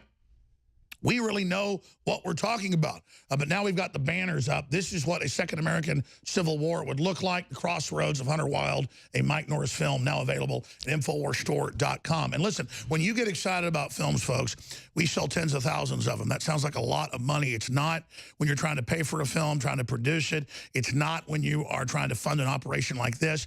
Everybody listening, if you'll just commit, and no, this is the group they're trying to censor. The people we have on, they're trying to block. And when you grow a new film industry that's based on good, decent American and Christian values, when you grow a radio/TV program like this that isn't perfect but has good intentions and is having victories, you change the world. And I know you know this, but we don't get money from big corporations. We don't get money from Soros. We don't get government money. What we get here is patriots supporting us and getting high-quality products. And if you just vote with your dollars, we'll continue to change the world. We've got also the new product in Immune Wall. And it's got the Wellmune, patented, proven to massively boost your immune system naturally. It's also got the olive leaf extract concentrated, going back to ancient times that the Romans used when they were sick. Now, in big studies, they know how credible it is. It's got the most powerful concentrated organic mushrooms known for boosting. And it's got the citrus peel organic concentrated from lemon and orange peel and so much more. You want to naturally boost yourself and your children. The studies are out there, folks. Big Pharma has nothing that compares to what God created. We've put all the most powerful concentrated stuff in Immune Wall. We have over 50,000 reviews on Power Reviews that are 5-star. This has no reviews because we just started selling it 2 days ago, but it took us a good year to go around and get the very best compounds with one of the top labs in the country to bring you Immune Wall, beta-glucans and olive leaf, and so much more. InfoWarsStore.com. InfoWarsLife.com takes you right to supplements, or 888-253-3139. So we'll be back on the other side to talk about a whole bunch of different issues with Mike Norris. And then we've got the head of Project Veritas joining us right on the heels, pretty much exclusively here, because there's new developments on catching major tech giants admitting they are targeting and censoring and even spying on the president. Wait till you hear this. We've discovered the secret of Chuck Norris's magical powers, because when he does push-ups, he doesn't move, the earth moves, ladies and gentlemen. And it's C-Force water. Here's a little piece of video of that. Can I have this? That's my last C-Force water. No. I got a brand new bottle of Voss. You can have it. No. Fiji. It's yours. No. Bellinor. No. Aquapilla. No. Avion. No. I want my C-Force! No one gets in the way of me and my C-Force. Again, tell us about C-Force. It's gotten really popular. That's water off your dad's ranch. Yeah, you know, my dad was out on the ranch one day. He saw a snake in the ground. He punched the snake, went down so deep, up popped a thing of water. No, I'm just kidding. You mean Hillary Clinton came out? Yeah. Your dad punched Hillary Clinton in the right face? And out came the water. No, you know, about in 2015, they were drilling for a well, and they ended up hitting an aquifer on his ranch that was spitting out about 190,000 gallons a day. So they started bottling it. They put a line of 8,000 feet, build a bottling plant. And so they've got C-Force going out. I think it's in 15 states now. It's a great tasting water. It's my dad and Gina's, it's their water. So yeah, it was really funny because when we were doing Crossroads. I mean, I can drink Chuck Norris water. Yeah, absolutely. But when we were doing Crossroads of Hunter Wild, we had lunch with them one day, and they're going, yeah, a lot of people are doing these viral videos for us. And I go, shoot, we're filming tomorrow. Let me do one. And so we did this commercial, and they're putting it out here in the next couple weeks on a big national campaign. So it was funny. It was funny. We had a good time doing it. And it's my daughter Greta right there, and. So we're getting a first look right now. Right, yeah. Actually, this is the first time it's ever been seen right here on your show. The premiere of C-Force water. Yeah. But it was great. It's a great water. Part of the proceeds go to his Kickstart Foundation, Which is great for kids. It's great. I had my friend. We're going to talk about this later. Eddie Braun, who jumped the Snake River Canyon. But and by the way, he's a super. In fact, I know him from out in Hollywood. Yeah. One of the most famous. I mean, you know, him, one of your best friends, but he's one of the most famous. I mean, talk about this guy. One of the most famous stunt guys out there. Yeah, Eddie's an amazing, amazing guy. He's been a great friend of mine for a long time. But I mean, Evel Knievel couldn't do that. No, and Eddie built a rocket, and to exact specs is what Evil's rocket was, and he jumped the Snake River. Now, Good Morning America, there was going to be a big, huge media thing, and Good Morning America was out there, but that was the day that the French terrorist attack happened, and it took all the media away from Eagles of Death. Yeah, and Eddie said, forget it, I'm still going. And what he did was he took all the footage and made an amazing documentary called... What's incredible is 30, 40 years ago, jumping the Snake River or trying to was like the biggest thing ever. Now it's like, no big deal. You can't do it. And then he does it, though. Yeah, absolutely. 0 to 400 miles in 2 seconds. 0 to 400 miles an hour. Did he black out? No, he did it. And it's an amazing... this movie he did, Stuntman, it's an amazing movie. I remember I had dinner one time with Eddie Braun and some folks. And they were just talking about stories about guys dying, like jump the car and then it crushes and it like, you know, they cuts their head off or just all this insane stories about, wow, these stuntmen are amazing. Yeah, that happened on Walker. Eddie was driving a car on Walker, jumping a car, and he looked over to the guy next to him. He goes, hey, this may hurt, but it won't kill you. It killed him, unfortunately, up at Joe Pool Lake in Dallas. And they did a big car stunt, and Eddie broke his back. It was brutal. Maybe he was telling that story, too, so the blood was just gushing out of his nose. Yeah, that's true. So that was the story. That's the story. Well, then retell it. Yeah, no, when on Walker, Texas Ranger, we were doing a big stunt, and the car, you know, is jumping over something. I can't remember what it is exactly, but Eddie's driving the car. Charlie Skeen is next to him, and like I said, Eddie... That was it, Charlie Skeen. Charlie Skeen. Yeah. Yeah. And he goes, this is going to hurt, but it won't kill you. And Eddie hit the thing. I think he flew about 150 feet in the air and crashed and looked over, and Charlie was dead. But he had a heart attack or something like that. It wasn't, I don't think it was from the impact. Sure, that's what it was. The blood was pouring out of his nose. Yeah. And there was another guy, though. They told some other stories about somebody else got their head chopped off in another event. Yeah, that was on another one of my dad's movies, Missing in Action, I think. Yeah, I'm remembering now. You're sitting there eating swordfish and rice, and you're getting their heads cut off. You're like, I'm really glad I have my radio job. No kidding. But it's, you know what? It's safe. You know, my brother was a stunt coordinator on Walker. It's safe until you die. Yeah, it's safe until you die. But, you know, you just got to be careful. It's a dangerous business. Being a stuntman's dangerous. Didn't your dad do a lot of his own stunts? He did, but, you know, he got to the point where he's like, well, why am I doing this? I don't have to do this. I got a great double that looks just like me. And so my dad would do the master shots and do the fights. But, you know, if somebody's driving by or something, he's like, you know what, let these stuntmen do it and let them make some money. Boy, I tell you, it makes you think of that movie intro. You know, I die for a living on TV. It's just crazy. Yeah. Are the stunt men, and there's stunt women as well, just saying men is now sexist or evil, men existing is bad. Is it as dangerous as it used to be? It seems like with more of the graphics and computers, they've kind of cut back a little bit. Yeah, you know what? I don't want to say it's, you know, I think a lot of it is, I think they're pushing the envelope a lot further also now. Just the way Hollywood is, they're constantly pushing the envelope on action and driving. I mean, that movie Baby Driver and things like that, that's still the car doing the stunts. It's dangerous. It's very dangerous. But stuntmen are a very highly trained breed of people that take it very serious. I was here with Eddie was here in Dallas last week doing a Ford commercial. And he's, you know, I forgot how detailed they are on safety. Everything's about safety. Sure, it's dangerous what they're doing. Yeah, no, absolutely. So they've gotten better about it. Not only dangerous for the stuntman, but also for the crew, all the people around. That's very dangerous as well. So safety's paramount. But pushing human potential is what it's all about. It's some of the last trailblazers out there. In fact, you were telling me you guys are going to come to town for South by Southwest.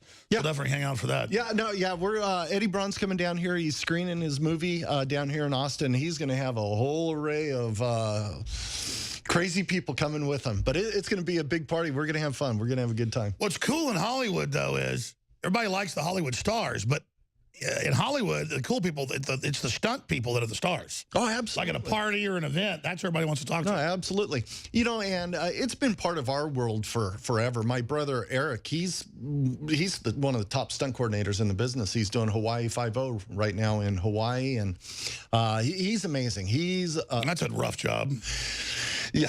Yeah, spending 9 months a year in Hawaii. Oh, it's horrible. Job. Man, I was out there on Kauai, those big cliffs. Oh, yeah? You know, around on the side where there's no civilization. Yep. And the Molly Coast or whatever, like in a rubber boat. I was like, man, this is the most beautiful thing I've ever seen. Going into those caves. Yeah. You know there's a God seeing that. Yeah. You know, Kauai, I think the last time I was in Kauai was for Bruce Lee's funeral. Wow. Yeah. I was in Maui. Is he buried in there? Well, they had a memorial service in Kauai. That's interesting. That just popped back in. I tell you, if I could live anywhere, it'd be there. Yeah. I don't know. I think I might get a little island fever. Well, yeah, you can always 5 hours, you're back. Yeah. I don't know, man. I just feel so relaxed and zenned out there. I'm always like this. Go to Hawaii, I'm like, whoa. If something happens, I just get really relaxed. Well, you know what that is. The jet lag, you're tired? Oh, the beer or something? You're something else, man. All right, Mike Norris is here with us in the studio. You got to get back on the road back to North Texas up there where you've got your compound. But I want you to pop in and do an interview for the War Room coming up. Absolutely. With Ellen Schroyer. You know what? I just want to thank you, Alex. I mean, please. I'm not sure. No, what for real? I'm not sure if people really understand what you're doing, everything that goes on here. And all these vitamins are the best of the best. I kid you not. Doctors are prescribing this stuff, but you could get them right here. Please get them here. It's funny what you say, because that's a lot of what we do is they have these clinics where they sell them for $300, $400 with like a 7-10 times markup through the doctors, and it's helping people. You can actually make claims about stuff now. A lot of it's been scientifically proven, but then you can like sell it for $50 instead. And it's even better than what doctors are selling. Yeah, I mean, I just went over, Blake. I just went over. I got some probiotics, some red. I mean, this is stuff that is cheaper than you're going to get at the doctors. Please get it. Please support InfoWars. Well, what you're saying is more and more, even medical doctors' offices and stuff, they got a whole vitamin, mineral, compound section of really stuff that helps you. It's just that for some reason, you'll pay for $100 for fish oil at the doctor's office. We're about to come up with the highest quality fish oil. With us, it's $30. Yeah. And it's, big fusion of the very best, been all cleaned out and everything. So thank you so much. It takes a lot of money to fund this operation, but the listeners have come through. And again, it's not that we're even that good. It's that no one's really been challenging them. So it shows you how weak the globalists are, that they're having all these hearings and saying, shut us down. and admitting that we're really hurting them. And so Project Veritas, James O'Keefe is coming up to discuss his latest inside video that we're going to be showing you here. And now they've been trying to censor his video itself of what they're up to. So thank you so much, Mike Norris. The new film, The Crossroads of Hunter Wild, available at InfoWarsStore.com. Thank you, sir. Thank you, brother. Great job on the new film. All right, coming up, we've got Sheriff Joe Arpaio. This is a big interview, who is running for the Senate and in a dead heat with the establishment candidate. He's going to be joining us. But first, in the next 30 minutes, we've got the head of Project Veritas, who released one of the most devastating videos yet, months and months long, inside investigation of Twitter, censoring conservatives and libertarians and more. And now Twitter is caught silencing James O'Keefe amid censorship expose. That story's from Kit Daniels on Infowars.com. But first, Russia fraud is now imploding. A key John Bound report. While the agents of fraud and slander attempt to take down the president's character, we're not at a 25th Amendment level yet. Or they would... It's alarming.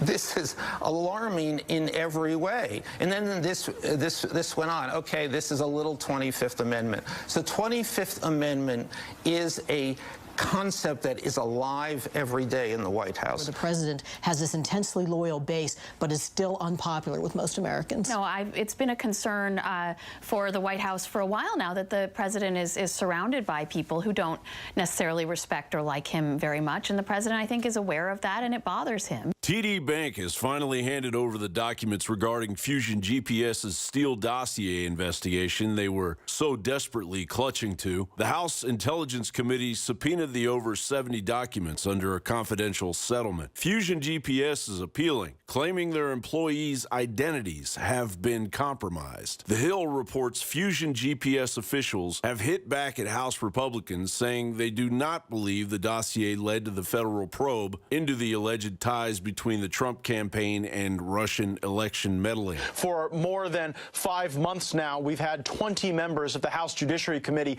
calling for a second special counsel to evaluate the nexus between the DNC, the Clinton Foundation, Fusion GPS, and Russians, the very Russians who told lies to undermine the president of the United States both before and after his election. So we'll get to the bottom of this, and the fact that we're turning up the heat on our investigation is likely one reason why Glenn Simpson wanted to tell his side of the story in the newspaper. Now we're ready for him to tell his side of the story in open hearings in Congress. People really believe that the FBI did not know who paid for that dossier.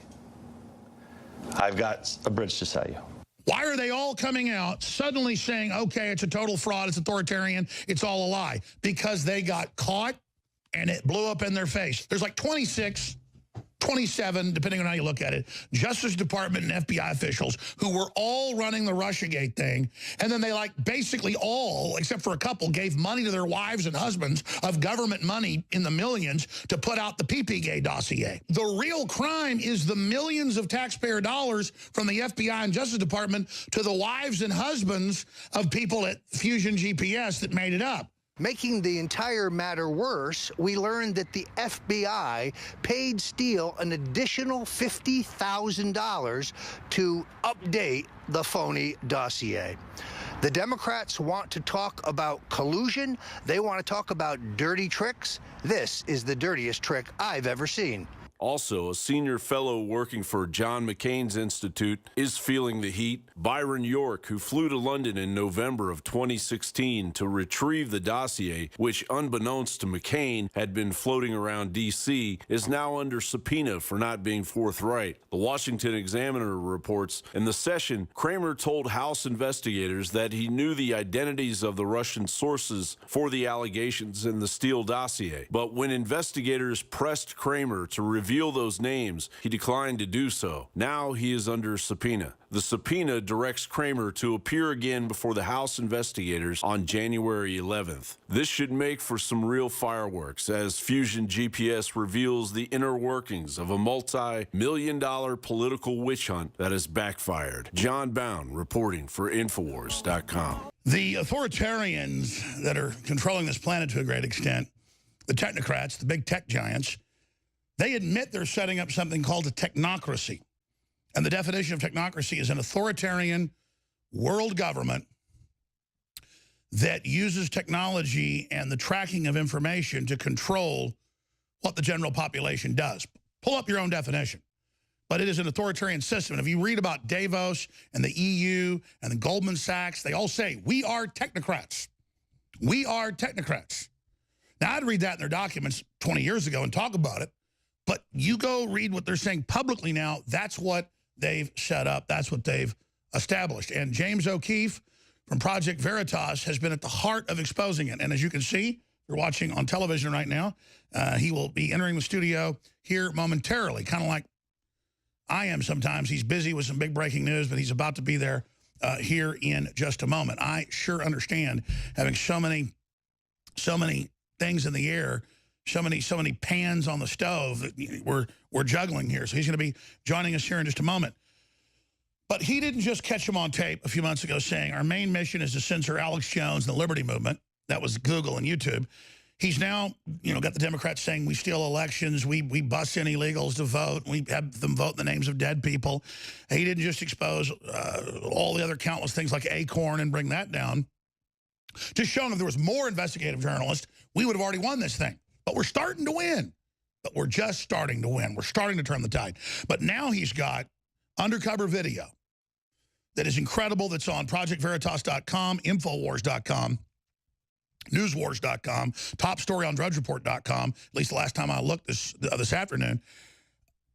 Undercover, Twitter engineers to ban way of talking through shadow banning algorithms to censor opposing political views. And Drudge has the headline that they admit they are opposing people's views, period. Just not letting you communicate if you're a Christian, a conservative, a libertarian. If you say a terror attack is Islamic, when ISIS has taken responsibility, they'll have a congressional hearing the day it happens and have Google, Facebook, and Twitter there, and they go, Paul Watson at InfoWars is #1 on Twitter, and he says that it's an Islamic attack and they've been warned.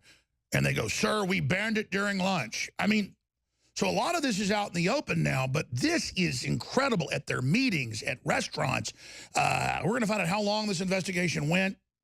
But this is one of the most damning because they brag about, yeah, we spy on the president. And we're ready to give the Justice Department, implying they've got something in his private Twitter stuff where people are contacting you. That's like tapping the president's phone. And they say, we're ready to give it to Congress, implying there's something. This is how incredible it is. We should put this back on screen, the deep state symbol, because you think of deep state as government. But it's the tech giants. It's Google, Facebook, Twitter. They're the ones that nobody has got a leg up on. I mean, they're the king daddies, and they're the fake liberals, and they're manned by all these SJWs right out of university who are proud of their censorship. So James O'Keefe, you have done it again, my friend. Congratulations. They're at Project Veritas. Lay out the etymology of this and the footage, because if we play it, we'll run out of time. Having you here as right. This amazing infiltration. Well, Alex, I mean, this is one of the greatest censorship stories in modern times. I mean, the things these people are saying on this video, I think this is certainly the biggest thing we have ever done. These are the most powerful people in the world. There you have it on the screen in front of you. Our strategy is to shadow ban. Now, your viewers might know what this is, but really what they're saying is that when you tweet or Facebook something, you think it's going to your users. What these companies are doing, and these engineers are on video describing, is how they make you think that your information is going to your users, but the people on the timeline don't see the information. That's what a shadow ban is. And they talk about how they specifically targeted, and this is their words, not mine, rednecks, conservatives who tweet about the flag, and they create algorithms where if you mention these things that correlate with certain ideas, they ban you, and they call it SHITTY people. This is what the policy executives, these are not low-level employees. These are executives at Twitter. Stephen Pierre, a Twitter engineer, says, we want to, quote, ban a way of talking. I hope you play some of these clips for your audience, because this is truly extraordinary. They say they want to downrank SHITTY people to not show up. We're working on that right now. So they're describing the products and there's a Singh who's on the direct messaging team talking about how they use algorithms to target Julian Assange, to target conservatives, and to ban a way of talking. We're going to play some of the video once you've left, but just in the time we have, people, yes, absolutely. People need to go to Project Veritas and see it for themselves in InfoWars. But It just shows a total culture of censorship and dehumanizing white people as rednecks. But then Julian Assange, that's, you know, bipartisan, exposing things, a real hero, you know, they're calling him bad things as well. I mean, these are horrible people. But again, they're getting directives from on high that this is to be done. Yes, they're getting directives. It's part of the culture. One of the executives in the tape, Alex, says that there's an unwritten policy. There you have it, Mo. He says there's an unwritten policy to do this, even though it's not part of the language. He's just, you know, taking certain tweets down. Alex, Twitter bills itself as the public square. And what your audience needs to understand is if they take away our rights to share our ideas on these platforms, where are we going to go? I mean, most people don't have the power to create their own website. I know these are private companies, and we may not want the government to intervene, but unless the CEO of Twitter makes their algorithms public so the users know what they're doing, the government didn't have a choice but to intervene. I mean, this is scary stuff. And don't take my word for it. They're on tape saying their whole MO is to, quote, ban a way of talking.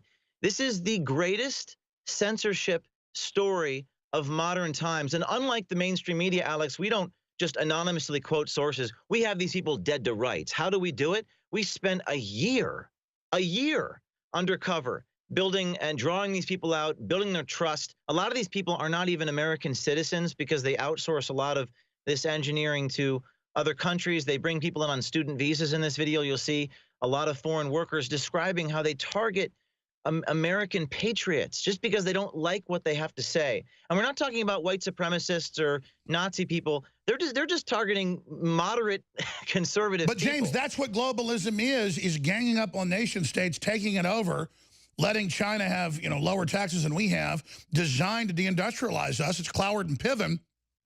And here they are saying we're going after all the opposition. Now we've got a story on Infowars.com. I don't know if you know about this, but Twitter has been caught now censoring your exposure. How is that? I didn't see that one. Are they muting me? Are they shadow banning my stuff now? Yes, with O'Keefe's suspension, Twitter confirms authenticity of Project Veritas videos. Twitter unblocked James O'Keefe account after suffering massive backlash for silencing the Project Veritas founder as his expose on Twitter political censorship went viral. You know what's amazing, Alex, is that we're using Twitter's platform to get the information out. They are really in a pickle. They're in a bind because they can't ban me. They reinstated my account there. A lot of people on this is trending on Twitter, Alex, believe it or not. Isn't that ironic? Shadow ban, hashtag shadow ban is trending on Twitter from my looking at my phone here. And everyone is tweeting at the CEO of Twitter. This is big stuff. By the way, Alex, yesterday Twitter issued a statement. The statement was, quote, the individual depicted in the video was speaking in a personal capacity and does not represent Twitter. So they're saying this is a rogue employee, and today we have eight rogue employees, including on the policy team. We have engineers on the direct messaging team. We have engineers describing things they're doing. This is historic. And this is what YouTube does. They also put you into a phantom zone where you think you're hitting your subscribers, but only people going to Project Veritas or Real Alex Jones. You have to go there looking for it yourself to share it, and you caught YouTube executives saying the exact same thing about us. So this is incredible. So first they ban you, then it blows up in their face because you're covering this. Now they have to unban you. And then you make the point, well, you know, it's their company, but they hold out it's a public square. It's false advertising, and it's all secret. And then they discriminate. I mean, if you can't, you know, say no to baking a gay couple's cake, you sure can't keep conservatives off Twitter. Well, they're also giving direct messages, according to them, to the government. And in yesterday's video, they say, well, we go into your DMs, and one of the things that they're saying, Alex, and this is really graphic, but this is some of this stuff that's going to come out. They're talking about private genital photos. No, I don't put that stuff on there. Maybe there's Americans. Sure, but like the NSA or worse, they're going through all your private messages, trolling it, enjoying themselves like a bunch of peeping toms. Stay there. James O'Keefe of Project Veritas is our guest. We're going to play some clips after he leaves us here in about 4 minutes. But James, as you said, I can sense this is historic because it just shows the censorship and it gets people excited about promoting the story, and then they see it being censored. Hey, if this is what they're doing, then bring it out in the light. Give us more details of what's in the video, but also the shockwaves this is sending across the world right now. This is the biggest thing we've ever done. We've done some big ones. This thing is rocking Silicon Valley. I mean, my phone is blowing up, right? I'm not just saying this to hype it. This is, I mean, Twitter corporate issued a second response here in the last hour. saying we're not doing it when they're on video doing it. This might force their CEO to. I mean, you guys got to tweet at Jack Dorsey, at Jack Dorsey. This is the biggest censorship story in modern times. And unlike the mainstream media, we have them dead to rights. They're caught on video. It's not me quoting people in a text article. They're on tape in restaurants, in areas where there's no expectation of privacy, talking about how they target people using their algorithms.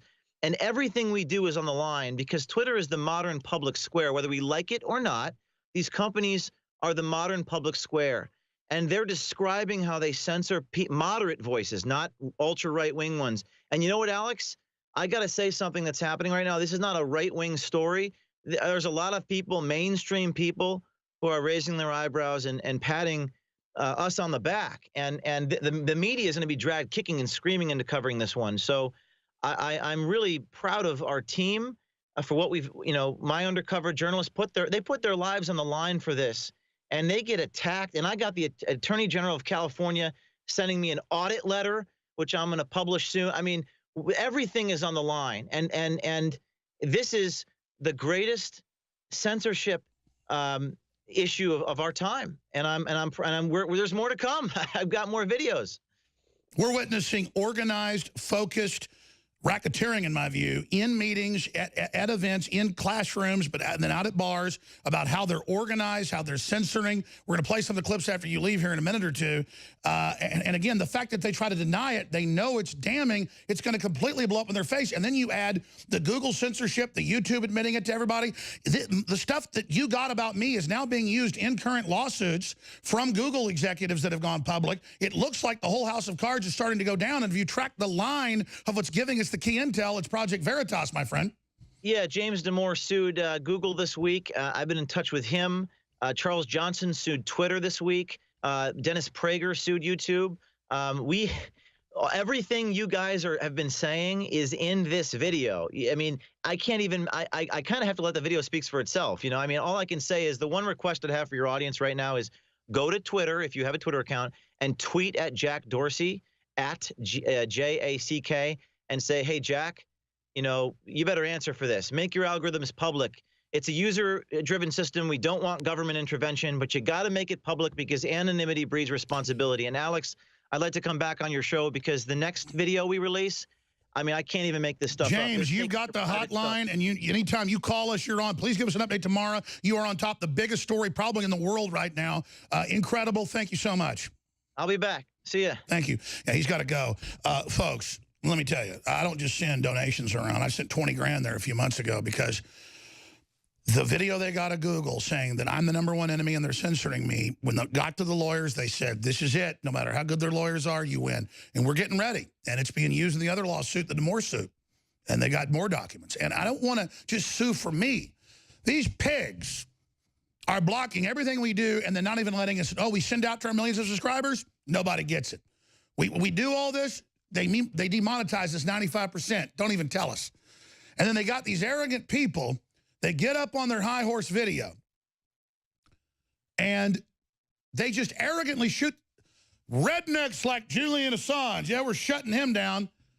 The guy that George W. Bush wanted arrested. It's sick. But again, they're liberals, so it's okay to be fascist.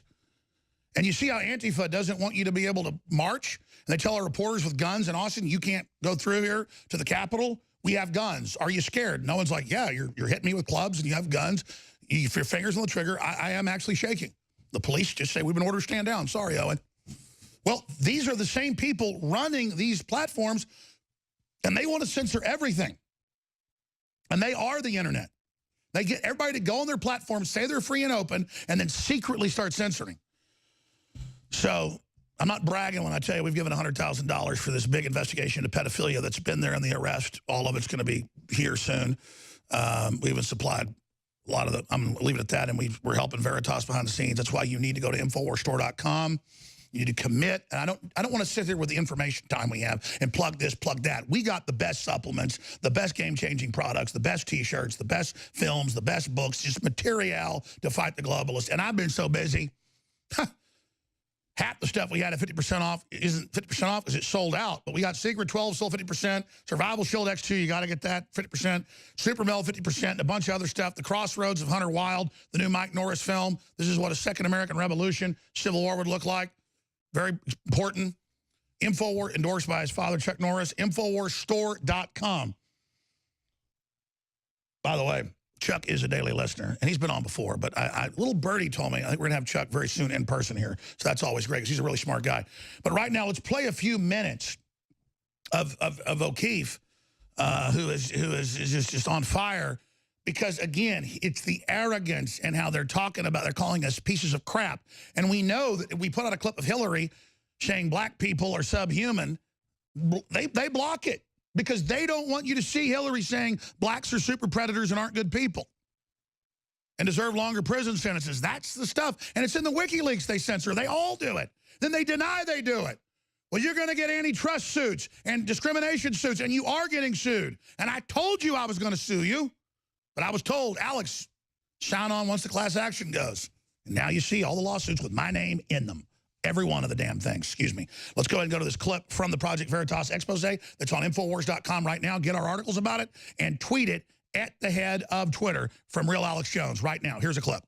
We're trying to get the people not to show up. It's a product thing. Let's say it was a pro-Trump thing and I am anti-Trump. I was like, oh, I banned this whole account. It'll go to you. And then it's at your discretion. And if you're anti-Trump, you're like, oh, you know what? Mo was right. Let it go. The idea of the shadow ban is that you ban someone, but they don't know they've been banned because they keep posting, but no one sees their content. So they just think that no one's engaging with their content when in reality no one's seeing it. I don't know if Twitter does this anymore. How do you know if it's a bot and not a normal person? You use machine learning. You look for Trump or America and you have like 5,000 like keywords to describe a redneck. And then you look and you like parse all the messages, all like the pictures, and then you look for like stuff that matches like that stuff. So is it gonna like essentially ban certain mindsets and or people who could be negative? No. Yeah, they allow, we'll come back. They allow the Twitter people like Oberman to run on and say he's going to kill everybody and murder everybody. He stays up. And they call, oh, don't be negative. Don't say that, oh, look, the lowest black unemployment. We tweeted this week, the lowest black unemployment level ever to millions of people on our platforms and got a couple hundred responses. Because they were only seeing it at Real Alex Jones or at Prison Planet with Paul.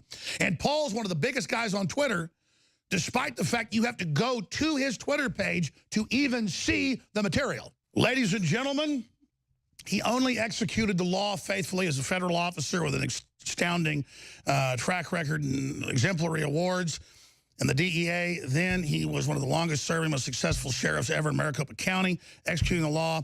Then George Soros put millions of dollars in to stop him, clear election fraud, removed him very narrowly, and now, like a phoenix, rising back, despite the fact that the globalists are giving 20-to-1 money to his competitor. He's now in a dead heat, ladies and gentlemen.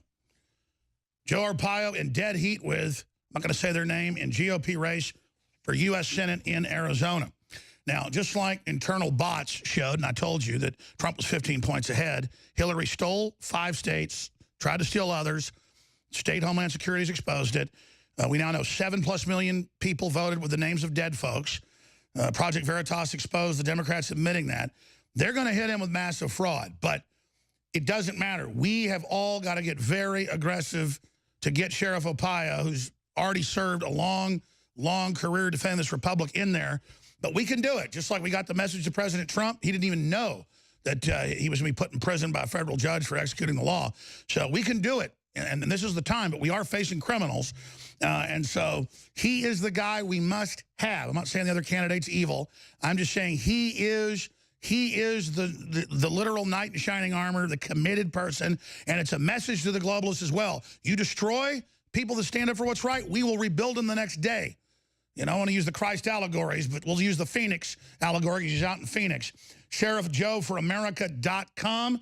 These are establishment polls where we know they sample establishment people, but it's just amazing. How do folks get behind this? Tell us about the Senate race, and thanks for joining us. Well, thank you. Thank you for your hard work, Alex. Glad we have you. You can't always listen to the other networks, which they call fake news. So thank you. Well, thank you. Yeah, they've been saying that I say there's a Mars base with kids on it. There's no video of me saying it. They just say I said that, just like they say you hate Mexicans when, you know, you're married to. I mean, it's just they're such liars.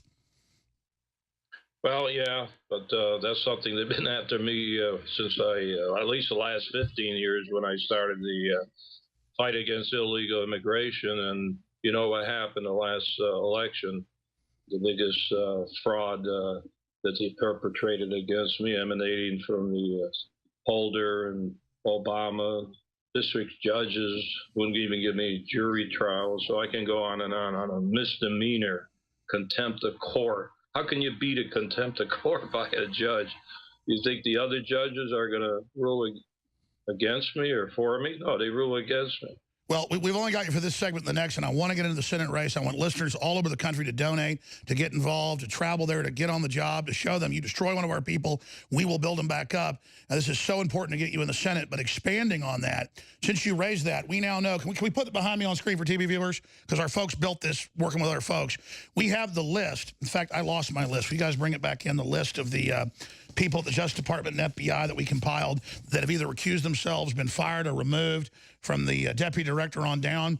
There's the list. Obama, Lynch, Comey, Sally Yates, of course, Hillary fired by not being elected, McCabe, Orr, Carlin, Page, Stork, Baker, Prinstap, and then on down, literally all the same people hiring their wives and husbands at Fusion GPS for the fake dossier. McCain then delivers the fake dossier, got caught lying about it. Just the way they tried to kangaroo court you into prison. This whole Russia thing about Trump, I mean, you've been on the parallel rails, you know, literally being railroaded into prison like they're trying to do our president, when it turns out Hillary is above her eyeballs in Russian collusion. Can you speak to that? Well, you know, it was sad because I spent, 30 years with the Federal Drug Enforcement, most of the time in management, regional director, I can go on. And my whole life was dedicated in that federal system. And now what I'm hearing that's going on in Washington with our law enforcement agencies and officials and the federal courts, it's kind of sickening. But you know what? You got to be a fighter. I did run for sheriff in '92, and I got beat just last year. And you know the story behind that. And I went into retirement, decided to come out of retirement, which I really wasn't retired. I was still active in certain situations. So I decided, my wife and I have been married 60 years a couple of weeks ago, so I had to talk to her on this. And I decided to run for U.S. Senate, the flake seat. So I'm going to take a lot of criticism, Alex. You know that. Right now, they're hitting me in all ways you can think of. The head of the Democratic Party, Tom Perez, he's the one that did the hatchet job on me, according to orders from Obama. And now he's saying he's going to get me no matter what it takes. You know, he can be my guest. Call me a convicted criminal, the misdemeanor, contempt of courts. Same time you can get for a dog barking. Now, the president, Trump, pardoned me on that case. He knew it was all garbage, so I have to thank him. Well, plus you were convicted by a Democrat operative judge. That's why paralleled, if we can put that on full screen for people, of almost everyone in that small network of people, 25 total, but only about 12 in the inner circle. 1, 2, 3, 4, 5, 6, 7, 8, 9, 10, 11, 12, 13. I mean, you know, we're not talking about many people. Total 20-something. And almost all of them have been totally discredited, and they're on their own email and text messages admitting it's a fraud premeditatedly to set the president up. Same thing on you. They're committed the crimes, not us. Well, but they don't know I have some information regarding that situation, a dossier and so on. So I'll be talking about that soon, the people behind that. So when they take me on, they seem to forget I'm not a typical politician. I'm a law enforcement official. I've been around as sheriff for 24 years, and then all my other experience. So I have information. I'm not some politician that goes by vote records and then they switch over at the last minute to say how great our president is, which of course he is. When you're dealing with a law enforcement guy that does take on tough issues, including the fake birth certificate and how they went after me, the Justice Department, they're doing the same thing against Donald Trump. So I'm used to that, and I feel sorry for the president, and I'm going to, I hope, get elected to the Senate, be an ally and friend of his, and all, because that means it helps Arizona. His policies and agenda helps the people of Arizona that I expect to represent. Well, that's the bottom line, is that we are all been on the same path, not as much as you or not as much as Trump. I mean, I've not personally been through what you've been through, but I'm a lot younger. I've experienced going after your kids, your family, your name, lying about you, trying to destroy your business, suing you.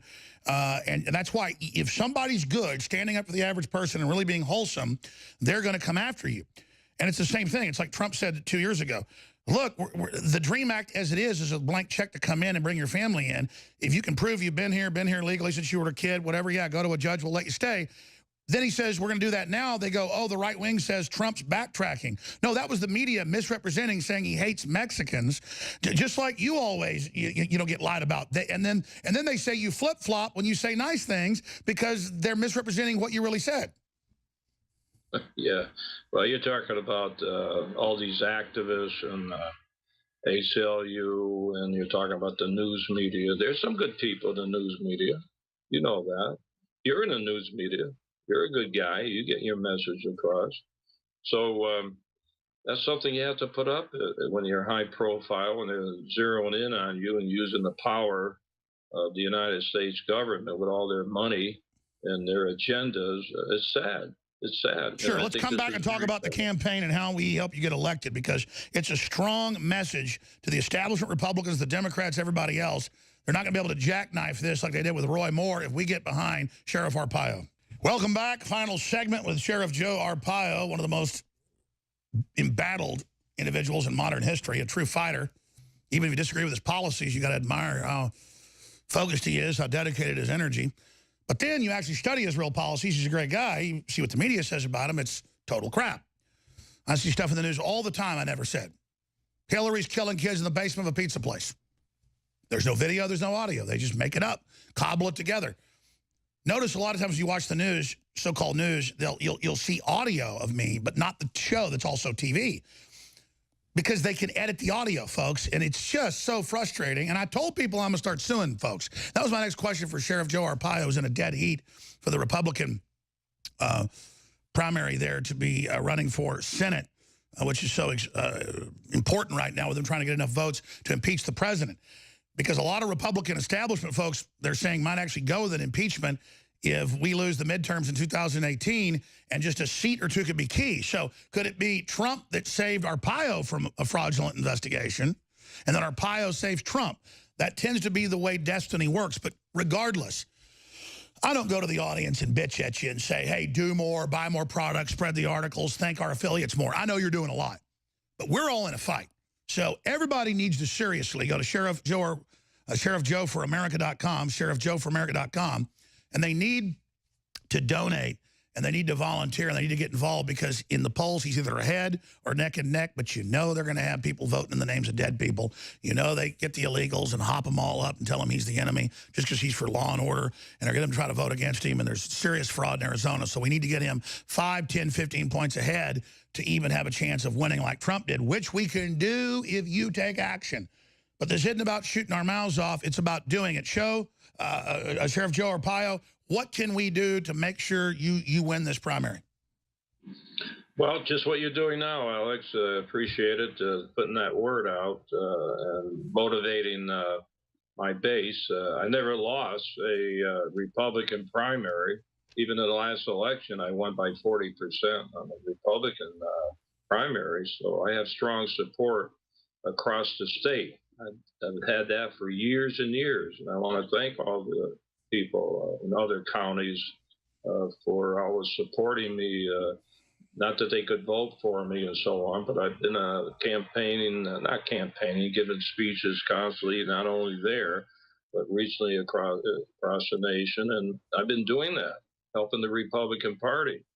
When Donald Trump ran, remember way back in June of 15, he announced, and he came here for his first rally in July 2015. I introduced him. You couldn't get any politics to get on a stage, but I did. I never met him prior to that. I liked what I heard, and I said he will be the next president, and he is. He made it, and I'll tell you, I don't go against people that I endorse. I stick with them to the bitter end, especially President Trump. I'm with him to the bitter end. I don't like to say bitter. It's going to be a successful end. But you know what I'm talking about. Like Churchill said, we're going to defend our island, whatever the cost may be. We're going to go on to the end, and we'll never surrender. Yeah, I don't surrender either. And I talked to my wife. We've been married 60 years. 2 weeks ago, I'm not forgetting that. I'm trying to get the time span. Just about 2 weeks ago. Talked to her about running. She's tough, too. This isn't easy for her. But I'm doing it not for just the president. I'm doing it for our country. I'm doing it for Arizona. You know, we had 2 senators here, and they're not good friends of the president. Well, he's going to have, I'm going to go to Washington, and I'm not going to rubber stamp everything he does. But I'll tell you one thing, I'm never going to go against him, even after he makes a decision. I may not agree with it, but he's still the commander-in-chief. He still runs his country. I still support the people of Arizona. And if there is a disagreement, I will talk to the people of Arizona and let them know what the president is doing. So but I can't go back against him. It's not in my style. Well, sure. And I mean, Flake is a Democrat, a backstabber. He's a total joke. And I feel sorry for folks who have the name Flake, but if the name fits, if the shoe fits, a flake by any other name is still a flake. You got these flaky rhinos. And again, what you've done versus what they said about you, all the fights, the fact that you're committed to do this just is all the more reason for everybody to get involved. And imagine how angry they're going to be if you end up being the guy that takes Flake's seat, and you are so incredibly close. Well, you know, I'm going there for the people of Arizona. I'm not part of what they call the establishment. You know, I get along with everybody. Even in foreign countries, I got along with. Yeah, but the establishment is anti-American globalist. So just because you're not anti-government, you're pro-American government, but you are anti-globalist. Yeah, and by the way, not just law enforcement. I love what the president's policies are, whether it's the patriotism, the economy, how he speaks out, because when you speak out, it's a deterrence. That's why illegal immigration has gone down, because I've been through all this. He went out public and he told everybody, you come across the border, you're going to get locked up. Well, that's a big deterrence when the president is saying that. So maybe they're not coming across the border because they know he said you're going to be locked up. Exactly. Let's expand on that. Who would think 11 months and 21 days into the presidency, we'd have a 25,000 stock market, 3.3% growth rate, 2 million new jobs, the biggest startups ever, the lowest black unemployment ever. And I try to tweet lowest black unemployment numbers ever. Twitter blocks it. I mean, the censorship is insane. That's sad. That is very sad. And it's very, you know, when they talk about the president's polls, which nobody should believe. Exactly. You know how they're stacking the deck. But what about Congress? They're way lower than the president. What about the media? They're way down there. I guess car salesmen get the same type of. Well, you know what it is, Joe? There's a lot of cowards that when they get called or get a poll sent to them, they don't want to say they support Trump because they think it might hurt them. But they have the computer bots on these apps mainly. And we knew before the election Trump was 15 points ahead, according to Silicon Valley. That's why they were panicking so hard. There was even articles about it, that he was 15 points ahead. And that, I mean, look at all the evidence of fraud versus, and I'm not getting into all whether Moore was good or bad. The point was Judge Roy Moore They said he was 15 points behind, but he lost by half a point. And then they had all these Democrats on video saying, we came here to vote. We came here to, I mean, they're admittedly in fraud. Yeah, I'm a little suspicious of what happened to me with, this billionaire, George Soros, pumped in over $3.5 million against me in 30 days. Come on. The Justice Department, the day before early voting, before a judge who would not give me a bench trial on this misdemeanor, said they're going to charge me. 2 weeks later, they charged me with a misdemeanor, said I'm going to go to prison for 6 months. Think of that. In the midst of an election, people voting, violation of the Department of Justice guidelines, they hit me. Why didn't they do it a little earlier? They've been after me since Obama took office, 60 days. So after all these years, they end up getting me on a contempt of court because a judge who has his bias threw it over to have a criminal investigation. Think of that. Unbelievable. But that's okay. I'm going to Washington. I'm going to straighten a lot of things out. If they don't put me on any committees, okay, I'll form my own committees. So we'll see what happens. And that's what the president's going to do in 6 days with his fake news awards. We're just taking the narrative back. And, you know, they censor us off everything else. We just create our own systems. That's right. And once again, the president knows what he's doing. I think that's what really scares everybody. That's why they keep going after him. Yeah, they're saying he's an idiot and mentally ill and all this. Well, that's the case. We need more of that. SheriffJoeForAmerica.com. And we hope people go and donate and support. And we'll track as you go. I got a gut feeling you're going to win if people get behind you. But regardless, you're going to inject real ideas. And I got to say it. I mean, we got to admire fighters. Compare Sheriff Joe to these millennials. A lot of them are great folks, but just so entitled, so lazy. This fella, for his country, fighting super hard and sharper than, 20-year-olds out there when he's 80-plus years old. I don't say that as a bad thing. It's a positive thing. And we're very, very proud of you, Sheriff Joe, for everything you've done and letting them attack you and lie about you. We really appreciate you. Thank you. Thanks, Alex. All right, there he goes. And I'm going to come back and hit some real key news. And we've got guest host joining us. But, I remember 20 years ago hearing about Joe and thinking, oh, this is a bad guy, because I was more of a liberal, libertarian kind of guy. And then I actually went and saw what he would do, and it wasn't true. I mean, you can't just go to Russia or Mexico or anywhere else and just walk across and go have a baby for free. We don't hate anybody. And they just turned it into this now. And then some of the minorities that buy into this, who are now the majority, actually think everybody hates them, and then they get racist, and that makes more racists on the other side. The globalists are using us against each other, and they hate people like Arpaio because he wants to bring back prosperity. Spread the live links. We need your help. Now, if you're a new viewer or listener, you need to listen very, very carefully. But if you're a regular listener or viewer, we're live. But once this is posted to Facebook, YouTube, Twitter, you name it, I am begging you to take this video and get it out to everybody you know. If I walk around this office, if I walk out there in that control room, a lot of folks don't want to go on air, and that's fine. I can point to this person's child died after taking a vaccine in that control room. This person took the typhoid oral and made her super, super sick, and they admitted it made her sick, and they said this may make it where you can never take any other vaccines again. And this man volunteers at Dell Children's Hospital, works at radio and TV, great guy, and he took the flu shot a month ago and got deathly ill and hadn't been here for a couple weeks. My dad's retired, well, semi-retired oral surgeon. He has all these patients he's had for decades. They come in, he sees them, they die. He talks to their husbands and wives. They go, oh, we all took the shingles shot. He knew a couple people in a month a couple years ago before he semi-retired that were his long-term patients that died after they took the shingles shot, which is basically just like a form of herpes that you get across your body, but you take the vaccine. So, but one of our crew, and I'm not knocking the others, don't want to be public.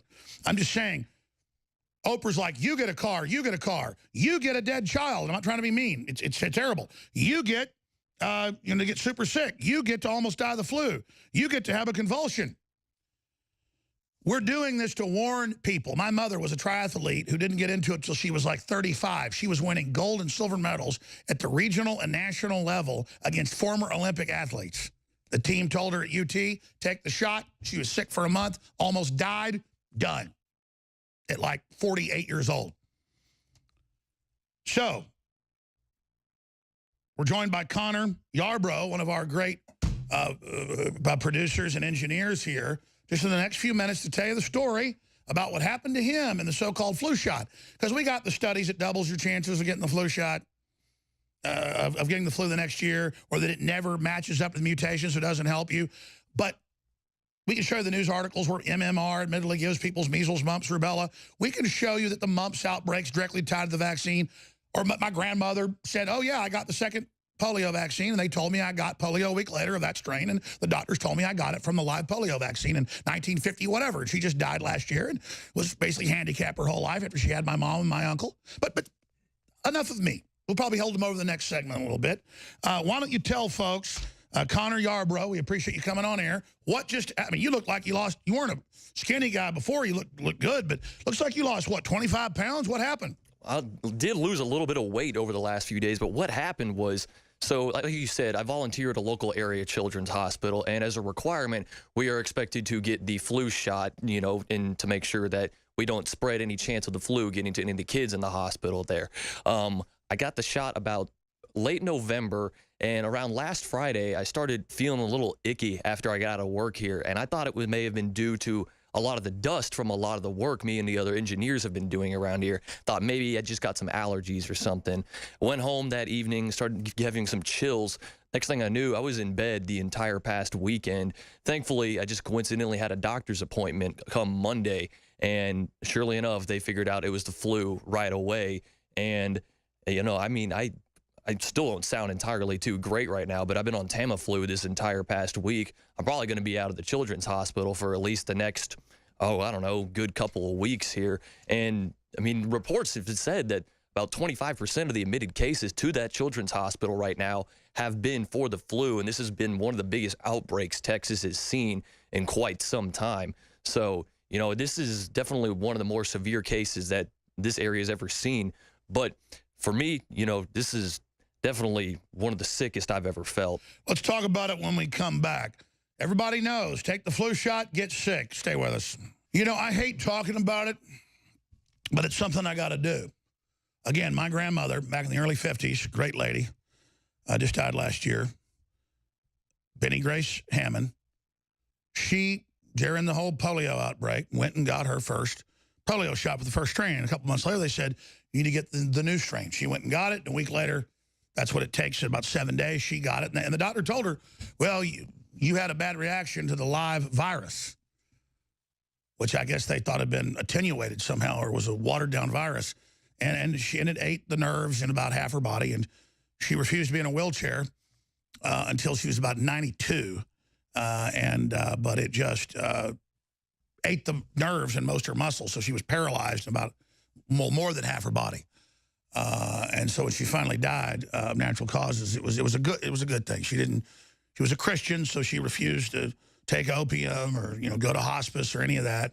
And she still kept eating. And she had breast cancer 7 years before, and had one breast removed and didn't like it. So she got cancer again. She said, I'm just going to let it. So she had obviously cancer probably all over her body when she died, but she refused to be seen by the doctors. But you know what? The very breast cancer she had, I looked at her files, is one associated with SV40 that was also in the polio shot.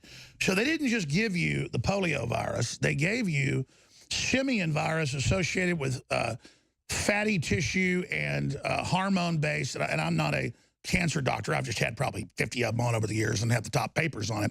And so evidence shows the doctors told her, we gave you polio. But they probably gave her breast cancer as well. So, again, you need to research SV40 and all of it for yourself. I had the head of one of the biggest chains of pediatric facilities, because he was not anti-vaccine, but he put in the file and online when I first started having children 15 years ago that you did not have to be vaccinated. He wouldn't kick you out of his clinic. And I went there, and a couple times I brought my son and then another daughter. And I've been there a few years, and I finally got that doctor. His first name began with an H. And he said, he goes, I like your show. You're actually right. He goes, we're giving people 1960s live polio vaccine at these free government clinics. And Alex, it's illegal since the 1970s to give it. It's got wide spectrum cancer virus. And I said, I know. And they're always shocked somebody knows this. And he goes, He goes, well, okay, I just want to say you're right. He walks out and he comes back in the room. He's a big guy and he grabs him by the arm, looked like a linebacker.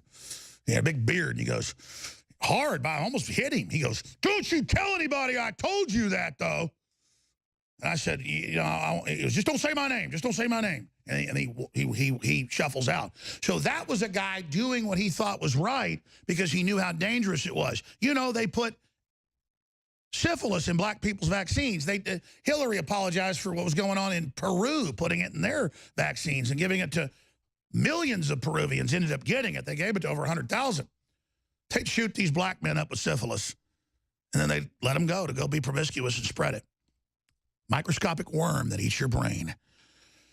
So remember, it's not just science that they say we're against. It's that, if you look at the studies, even if the flu shot doesn't give you the flu, it never guesses the right mutation. This is admitted.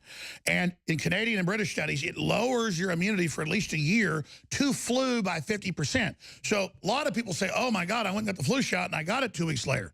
And I want to just blame the flu shot because they've been caught adding stuff and simulants and the HV, you know, all the rest of it, and the H1N1 that was a swine flu variant. But a lot of times it's not really giving you the flu. It's lowering your immune system to get the other flu viruses, thousands of which there are. And Mr. Rappaport of NoMoreFakeNews.com, what were some of the biggest news outlets out there and then have been exposing them for decades. He's really an expert on this. He's got a bunch of other topics to cover, but I wanted to have Connor Yarbrough finish up just his experience of volunteering he's done for years at Dell Children's. They tell the nurses, everybody, take the shot. And because you were saying off air, you had the flu in how many years? I mean, you're a really healthy guy. The last time I had the flu was in 2009, and that was when I had H1N1, actually. But I didn't even take a vaccine around that point in time, and I haven't taken the flu shot in years. I've always been a believer into that myth, or however you want to describe it, as you get the flu shot, you get the flu, and so I've just never gotten it. And this is the first time I've gotten the flu shot, probably. Gosh, and as long as I can remember, and lo and behold, I actually got the flu this time around. So, you know, I mean, I don't know how to say it's true or not, but I mean, it's the way you put it. You know, I mean, it definitely felt like something was weakened within me that I ended up contracting something where I definitely got incredibly, incredibly sick. I mean, this past weekend, you know, I mean, I couldn't sleep very well. I mean, I was in and out of consciousness a lot throughout sleeping. I'd wake up sometimes, my whole bed was just absolutely soaked in sweat. And it's the most miserable I've felt in a good while. I mean, you can still tell in my voice right now, things are still not entirely leveled off yet at this point. And by the way, people don't just to believe me. You can go read the studies. You can type into a search engine. They bury it. You got to look. CDC, CBC, was a Canadian Broadcasting government report. Taking the flu shot doubles chances of flu next season. There's a British NIH report. This is all there. Thank you for sharing your story, because I don't make the crew get on air if they don't want to get on air. A lot of them want to get on air. We're going to launch some new shows made up of the great crew, because there's really a smart group of people. Maybe I get some of the other people around here to talk about their experiences, but they're pretty painful because it's not just full-grown men getting the flu. It's things that I'm not going to talk about, but we all know in this building. Of not many people. I mean, in that control room, it is like Armageddon from all of this. And so let's just understand that. Let's go ahead and go to John Rappaport. Spend 3 minutes here just on this topic yourself. I know you've got a lot to cover. I'm going to hand the baton over to you, my friend. Go ahead. Well, Alex, I mean, this is a straight out truth delivered right from the shoulder. These vaccines are destructive. They have nothing to do with health. And people have to understand, thousands and thousands of doctors, mainstream doctors, they understand this, just like this doc that you talk to. They know what's going on. They understand that the whole idea of vaccination involves what they call adverse effects, meaning destruction of the body, destruction of the immune system, chronic allergies, autism, you name it. They know that. Everyone I know that's been in the military, special operations, enlisted, Delta Force, you name it, says they were totally healthy. They'd give 100 guys the shot. 20 of them get sick. 1 of them would die. I mean, they know. Exactly. And that was, the anthrax shot and other shots.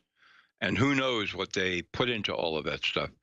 So this is like an open secret we're talking about. It's like an open sewer inside the medical cartel.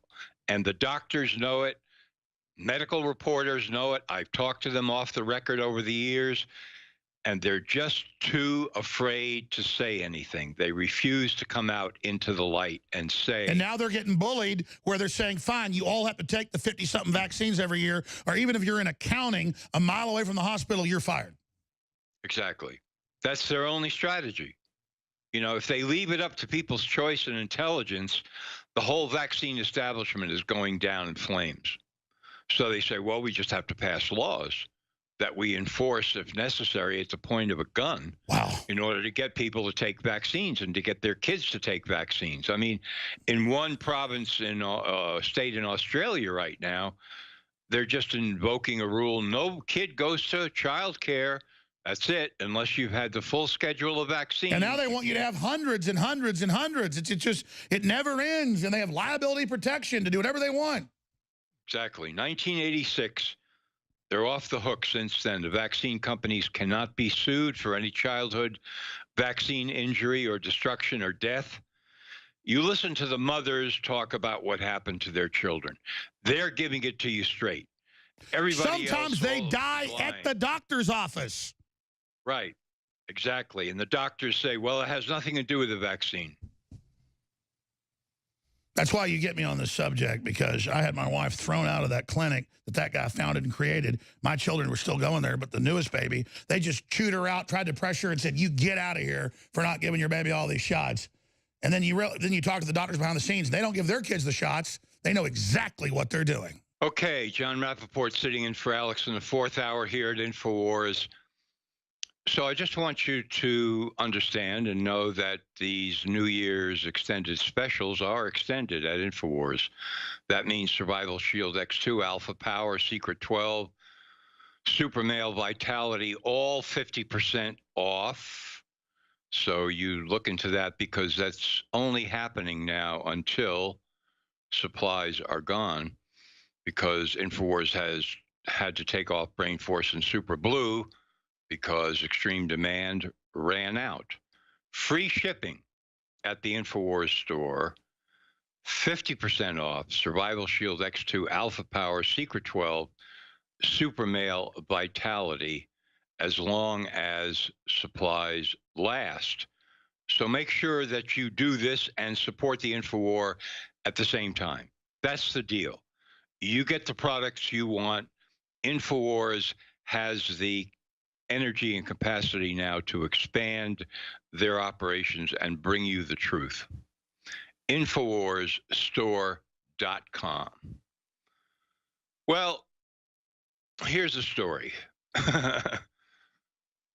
I would say maybe 3 out of 10 times when I'm on with Alex and it's time for me to switch into gear and take over in the fourth hour, I just chuck everything and continue to talk about what Alex and I were talking about.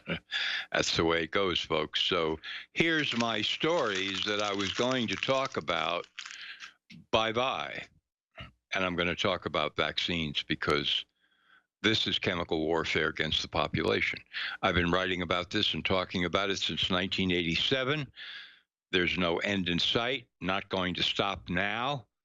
There's lots of vectors to approach this with, lots of myths and fairy tales to explode. But I want to start with this. In Australia, what was it now, a year ago? Vaxxed, the documentary called Vaxxed, went to Australia with its producers. This is a very tight, chilling film about a CDC whistleblower named William Thompson, who admits that he and his colleagues at the CDC cheated, lied on a study, a scientific study of the MMR vaccine, and said that the vaccine had no connection to autism when in fact it did. That's a public confession he made, a longtime CDC researcher, on his whistleblower lawyer's webpage, Rick Morgan of Cincinnati. and the CDC whistleblower, William Thompson.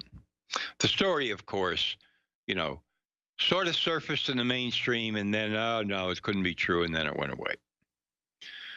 But several very smart and brave people made a film, a documentary about this called Vaxxed, swept the nation, went abroad, still going abroad. And when it went to Australia, people lined up around the block to see it because the press said that it was horrible and nobody should see it, nobody should look at it because it was too dangerous. This is your mainstream press, you know, idiots on parade. Well, one of the producers, Polly Tommy, had her visa yanked so that she couldn't come back to Australia. She was told when she left, can't come back, visa is taken away, suspended. We don't want you here. And one of the big reasons why was, as they were taking the film around the country, they began interviewing mothers of children that had their brains damaged and destroyed by vaccines. The stories were right out there firsthand. You didn't have to go through the New York Times to get their debunking and their experts. It was right there in your face.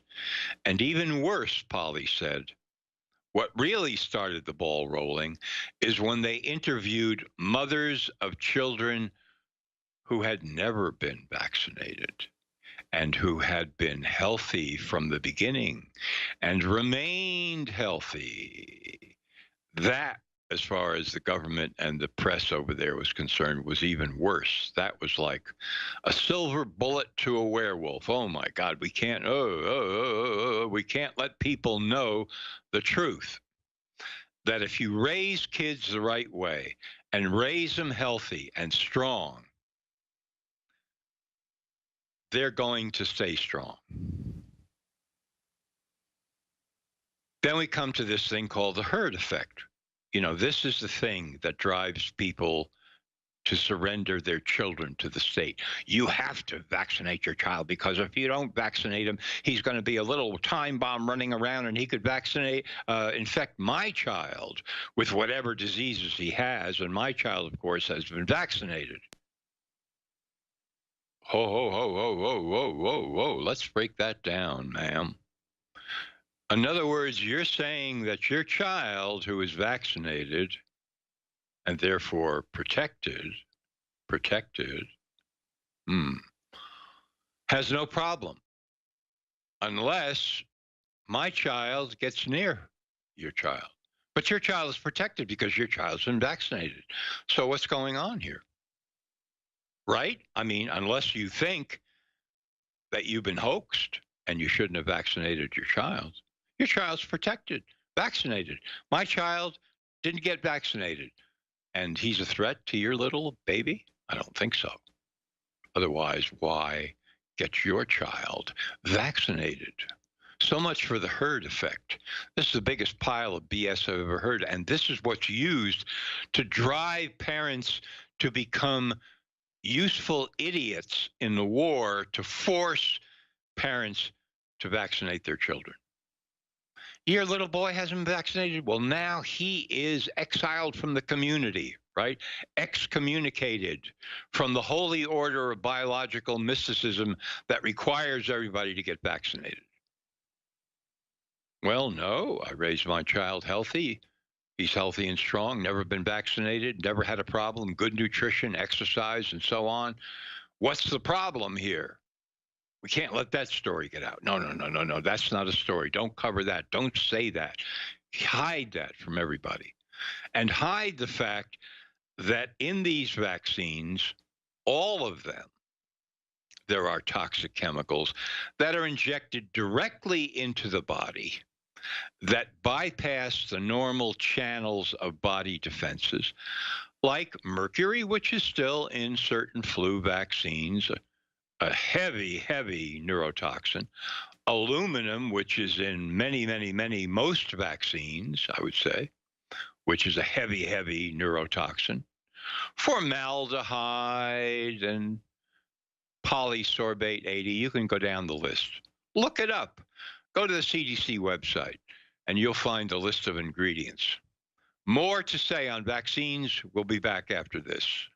John Rappaport back here in the fourth hour for Alex on InfoWars. Just want to mention the other specials in the InfoWarsStore.com store that have discounts. Cellforce, 50 off with free shipping. Vitamin Mineral Fusion, 50% off with free shipping. The Real Red Pill, 50 off with free shipping. DNA Force, 33% off with free shipping. Carnivore and Floral Life, 33% off with free shipping, while this special can last before the store runs out. So go to the store, InfoWarsStore.com, order the products, and support the InfoWar. Where else do we go with vaccines? Here's a place we can go. Babies. First day of life, hepatitis B vaccine. What? This is a vaccine that supposedly protects people who share needles, IV drug users, prostitutes, sexually transmitted disease, and so on and so forth, given to babies on the first day of life. Other vaccines quickly follow, many in the first months of life. Well, it's universally acknowledged, and pay attention to this, that babies do not have anywhere near fully formed immune systems. They just don't. Not even close. Well, supposedly, the theory behind vaccination is that it stimulates a person's immune system to provide a kind of rehearsal for infection when the real thing comes along. If that were the case, you would have to have an immune system intact in order for this rehearsal to take place, which babies do not have. So from that point of view, purely, the entire thing is a gigantic hoax. A gigantic hoax. And should be not only investigated, but prosecuted that way from the ground up. Let's take another factor, supposedly, about vaccines. A person's immune system is suddenly said not to be able to function on its own when it's there and intact. No. Can't fight against disease.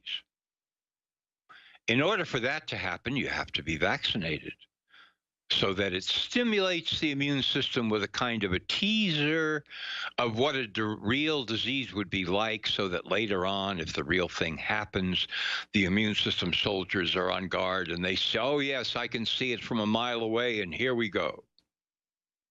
What kind of sense does that make when you really stop and think about it? What kind of sense does that make at all? None. Zero. Now, here's what a vaccine can do. It can weaken the immune system such that the immune system can't really respond fully when a real infection comes down the pipeline. And when that is the case, you will not see the familiar rashes and other symptoms of the infection at all, because the immune system is too weak to mount a full acute inflammatory response, which is what the immune system ought to be doing. That's why you see the rashes. That's why the fever occurs and so on. That is a combination of an infection and the immune system mounting a full and bold and full-bodied immune response. Well, if vaccines with their toxic elements and so forth have reduced the ability of the immune system to respond, you don't see those symptoms. And why am I saying this, and why is it important? Because it forms the basis of the medical cartels saying we have wiped out many diseases with vaccines. Why? Because we don't see the symptoms. Get it? We don't see the symptoms. Therefore, we know that the disease has been wiped out. False, wrong, incompetent, liars. If the immune system is weakened enough through vaccination, it will not be able to produce those symptoms that are supposedly signs of the disease. That's what you've got to understand in all of this hoax about, oh, we've wiped out many diseases with vaccination. I've told this story before here, but I'm sure there are many new listeners now. For several decades in Africa, there was a gigantic campaign to wipe out smallpox with the smallpox vaccine. About 100 million people received the vaccine. This was a World Health Organization program. Lasted 1966 to 1980, at which time the World Health Organization said, this is the greatest thing that's ever happened in medical history. We've wiped out smallpox. Really? Really? Because there's a warning that any competent doctor will give you about the smallpox vaccine in particular, which is, do not give it to people whose immune systems are already compromised and weak, because then the vaccine can cause smallpox or devastate and kill the recipient by other means. So what the hell was the World Health Organization doing, giving 100 million shots of the smallpox vaccine across Africa to millions and millions and millions of people whose immune systems were already compromised and weakened by generation to generation hunger and starvation, protein calorie malnutrition, contaminated water supplies, extreme grinding poverty, etc., overcrowding. What was going on there? Well, I found out what was going on there because I had a source who was a very good mainstream source who told me the following. While the champagne corks were popping in 1980 and the World Health Organization was saying, we just wiped out smallpox on the African continent, they were holding a super secret meeting in Geneva, their headquarters, to discuss the smallpox vaccine they had been using. And they decided that they would never, ever use that vaccine again. And I said to my source, why? He said, because it caused cases of smallpox,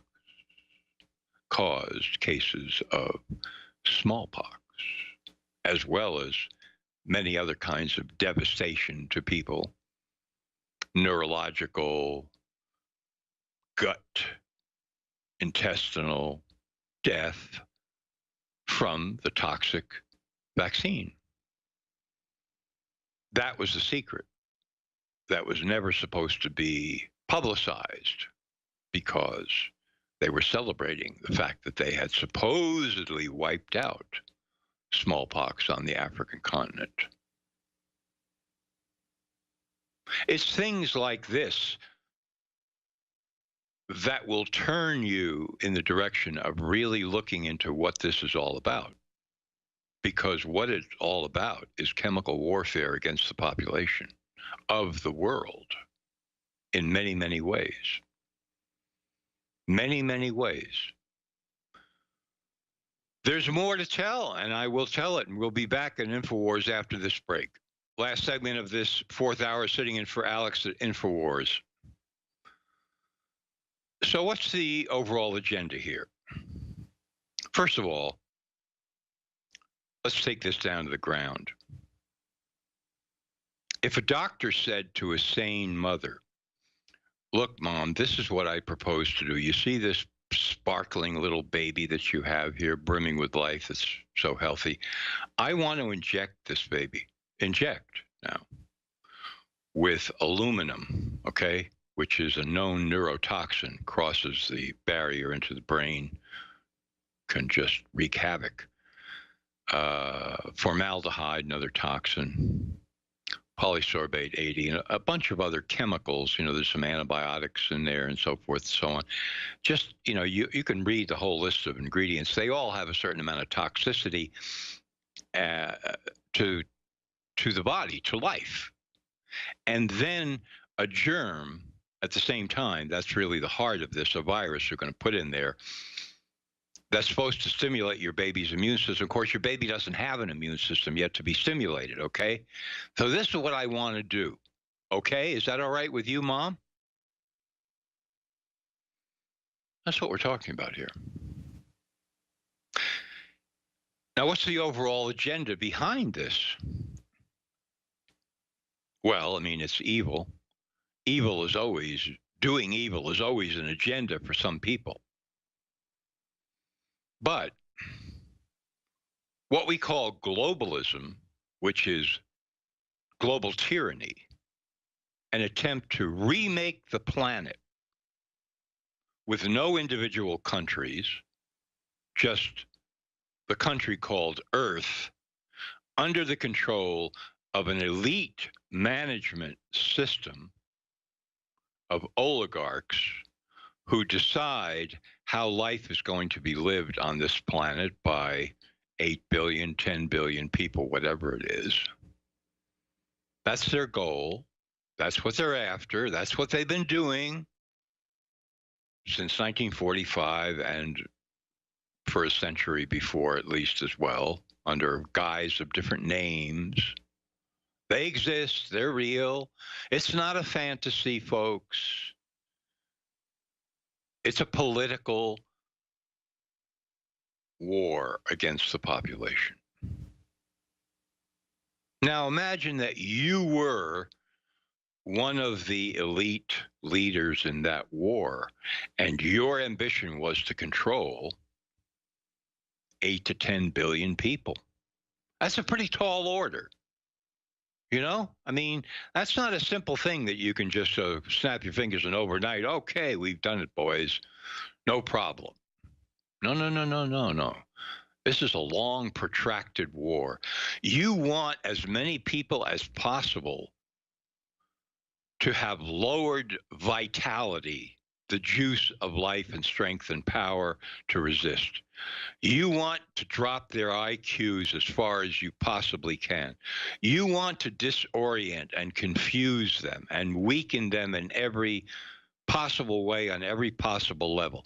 You want to toxify their systems in some, not just today and tomorrow, but some chronic way over the decades and decades of a lifetime to reduce their ability to function without becoming completely dependent upon the state, which means you, the globalist master. That's what you want. That's what you need. That's what you've got to have if you have a prayer of bringing the whole planet under your control. Let's face it. That war is going to be fought along several fronts, and it would be incredibly naive of anyone to think differently.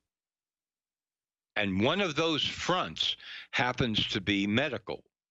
And one of those medical fronts happens to be vaccination, which if you look at the literature since the beginning in England and really read it, you're going to see one thing that stands out. They knew. They know now. They knew then, they know now that it's toxic. They knew then, they know now, and they admit it in the literature that it's toxic. They don't care. They rationalize it away through a number of means. They are the useful idiots, right? They could have 150 IQ and sit in a doctor's office. They're still a useful idiot. The people on top, the Rockefeller Syndicate, for example, which is one of the arch forces of globalism and has been for a very long time. They know what they're doing. They understand the whys and the wherefores, and they always have. And it isn't just money, money, money. Any major operation, I mean, in this case, a global operation, has levels of agenda. Money, profits, individuals want promotion, status, paycheck, survival, recognition. But you get higher and higher and you see that it's about power, control, and destruction. That's what this is about. And when you see in the light of day the topmost agenda of the vaccination program that has existed on this planet and keeps expanding, well over 200 vaccines are now in the research pipeline, in addition to the dozens of vaccines that are now on the CDC schedule to be taken by children, and they're coming after the adults in case you thought you were exempt. Over 200 in the research pipeline. It's endless, folks, because it means more and more poisoning and destruction. That's what it means. This is not the kind of chemical warfare that you see dropped from planes or sprayed on the ground all around.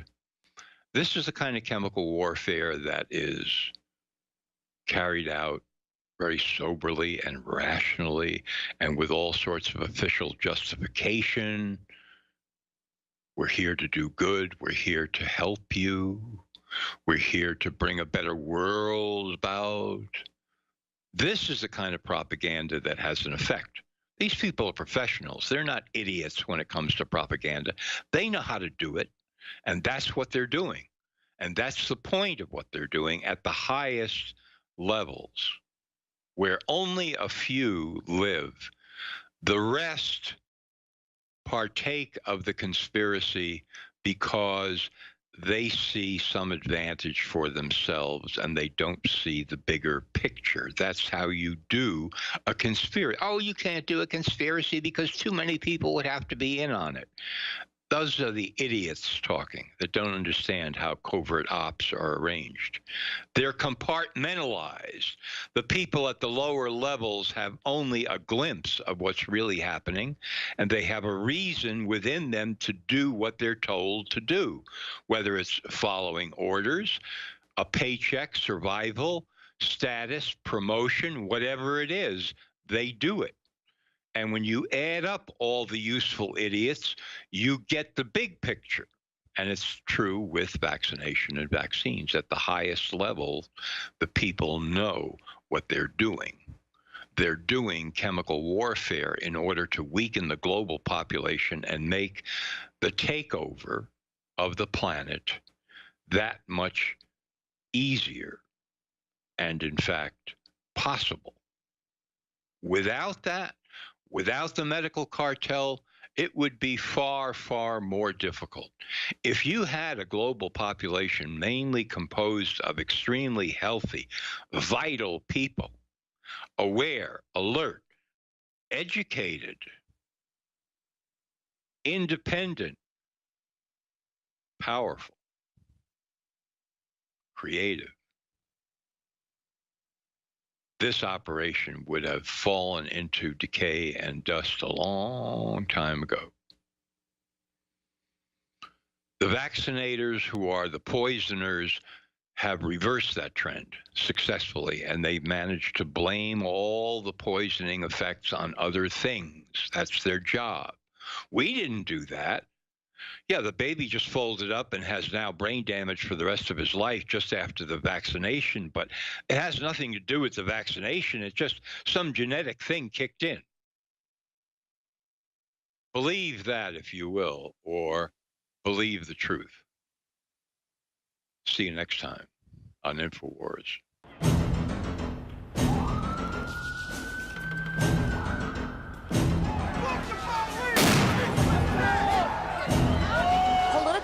range turns bloody in Berkeley. Our KPIX5 crews were right in the middle of the chaos as both Trump supporters and anti-Trump activists come to blows. Protesters followed Trump supporters to their cars as they left the convention center. Around the corner and away from police protection on San Carlos Street, a mob mentality took over. You voted Trump! You voted Trump! Oh, yeah! What do you say to the people who dragged a poor white guy out of a car and beat him? Oh my goodness, poor white people, please, oh my, stop. These were pure attacks. Trump supporters, men, women, even the elderly, left this building last night and walked right into danger. This Trump supporter was the first casualty of the day, with blood streaming out of his face. Pro-Trump and anti-Trump protesters got into it. They're throwing things at the guy who has a Trump shirt on. Oh, he just got knocked in the back of the head. He just got punched in the face. And now they're rushing him.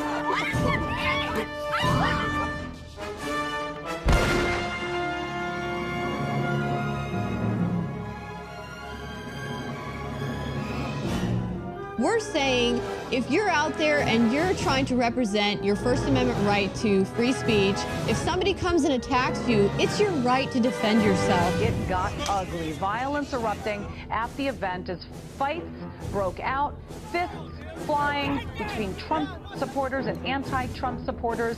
It gets pretty ugly. Yeah, I want to warn the folks watching at home, you're about to see some very violent footage. Do you want to fight? You better believe you got one! Organizers say today's rallies were meant as a show of unity against what they call a seditious fringe, allegedly trying to sabotage the president. You can see there a FedEx delivery driver jumping in to try to put an end to the protest. You don't like, get the It's the strength in numbers. I'll give it to 8 lips. You want to come out, you better be 100 of you against 1 of me, because that's what it's going to take.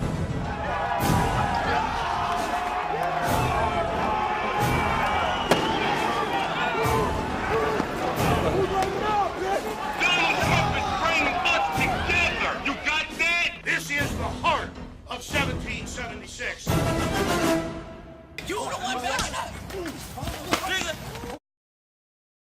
As the InfoWars family of listeners and viewers know, we are always researching and bringing you the very cutting edge of high quality products. And that's especially true when it comes to nutraceuticals and supplements.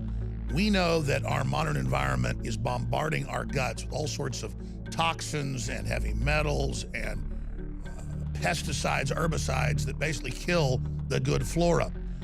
We have been working for several years with top researchers in the United States to bring you 3 new, top-of-the-line, affordable probiotics that are true game changers. Now, the first is a digestive enzyme that I'm extremely excited about. All of us know that if you eat a lot of meat and a lot of protein and you don't chew it properly, sometimes there's buildup. You can even rot inside your guts, causing diverticulitis, you name it. You don't get the good micronutrients that are in it as well. Well, Carnivore from InfoWars Life, ladies and gentlemen, is the next level of digestive enzyme.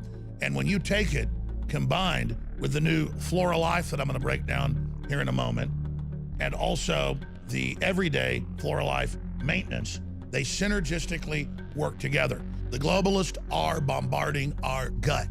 They know it's the key to taking control of civilization and society. It is the true Trojan horse. And whether it's our new digestive enzyme, Carnivore, or whether it's the new Flora Life Advanced Restoration or the Flora Life Everyday Maintenance, it is critical for you and your family to have healthy guts. And it is undoubted that there are serious benefits from proven high-quality probiotics. There are some similar formulas out there that are at least 3 times the cost of this. And people think because they're paying more, it must be the best. That's not my philosophy, ladies and gentlemen. I'm bringing you something that is the very best from our deep research, working with top developers, scientists, and experts in the field at the lowest price. But whether you take 1, 2, or all 3, I have never experienced the type of energy and the type of digestive ease and the changes that I went through in the last few months going on this formula before we brought it to you. We believe from working with top experts in the United States that we have developed the very best probiotic and digestive enzyme for breaking down protein in meat that there is. This is the total win-win. It uses the modern techniques as well, so it doesn't have all the additives and garbage. Simply put, our new Floralife line is the very best out there. That is my goal here, is to bring you the very best at the lowest price. Many probiotics out there don't even have caplets that bypass the stomach, so it never even gets into the upper and lower intestines. Both of these systems have targeted delivery, so it goes right through into the upper and lower intestine. We've tried several other formulas that were excellent, but this is, after 2 years of research, what we are bringing to the market. And your purchase doesn't just give you better digestive health and all the different micronutrients and things you need. It also funds an organization dedicated to promoting liberty worldwide. Whether it's Floralife Advanced Restoration, Carnivore, Digestive Enzyme, or the everyday maintenance that's great for the go, it's all available at InfoWarsStore.com today. And when you purchase it, you know you are also financing the attack on the globalist and the defense of our republic and freedom worldwide.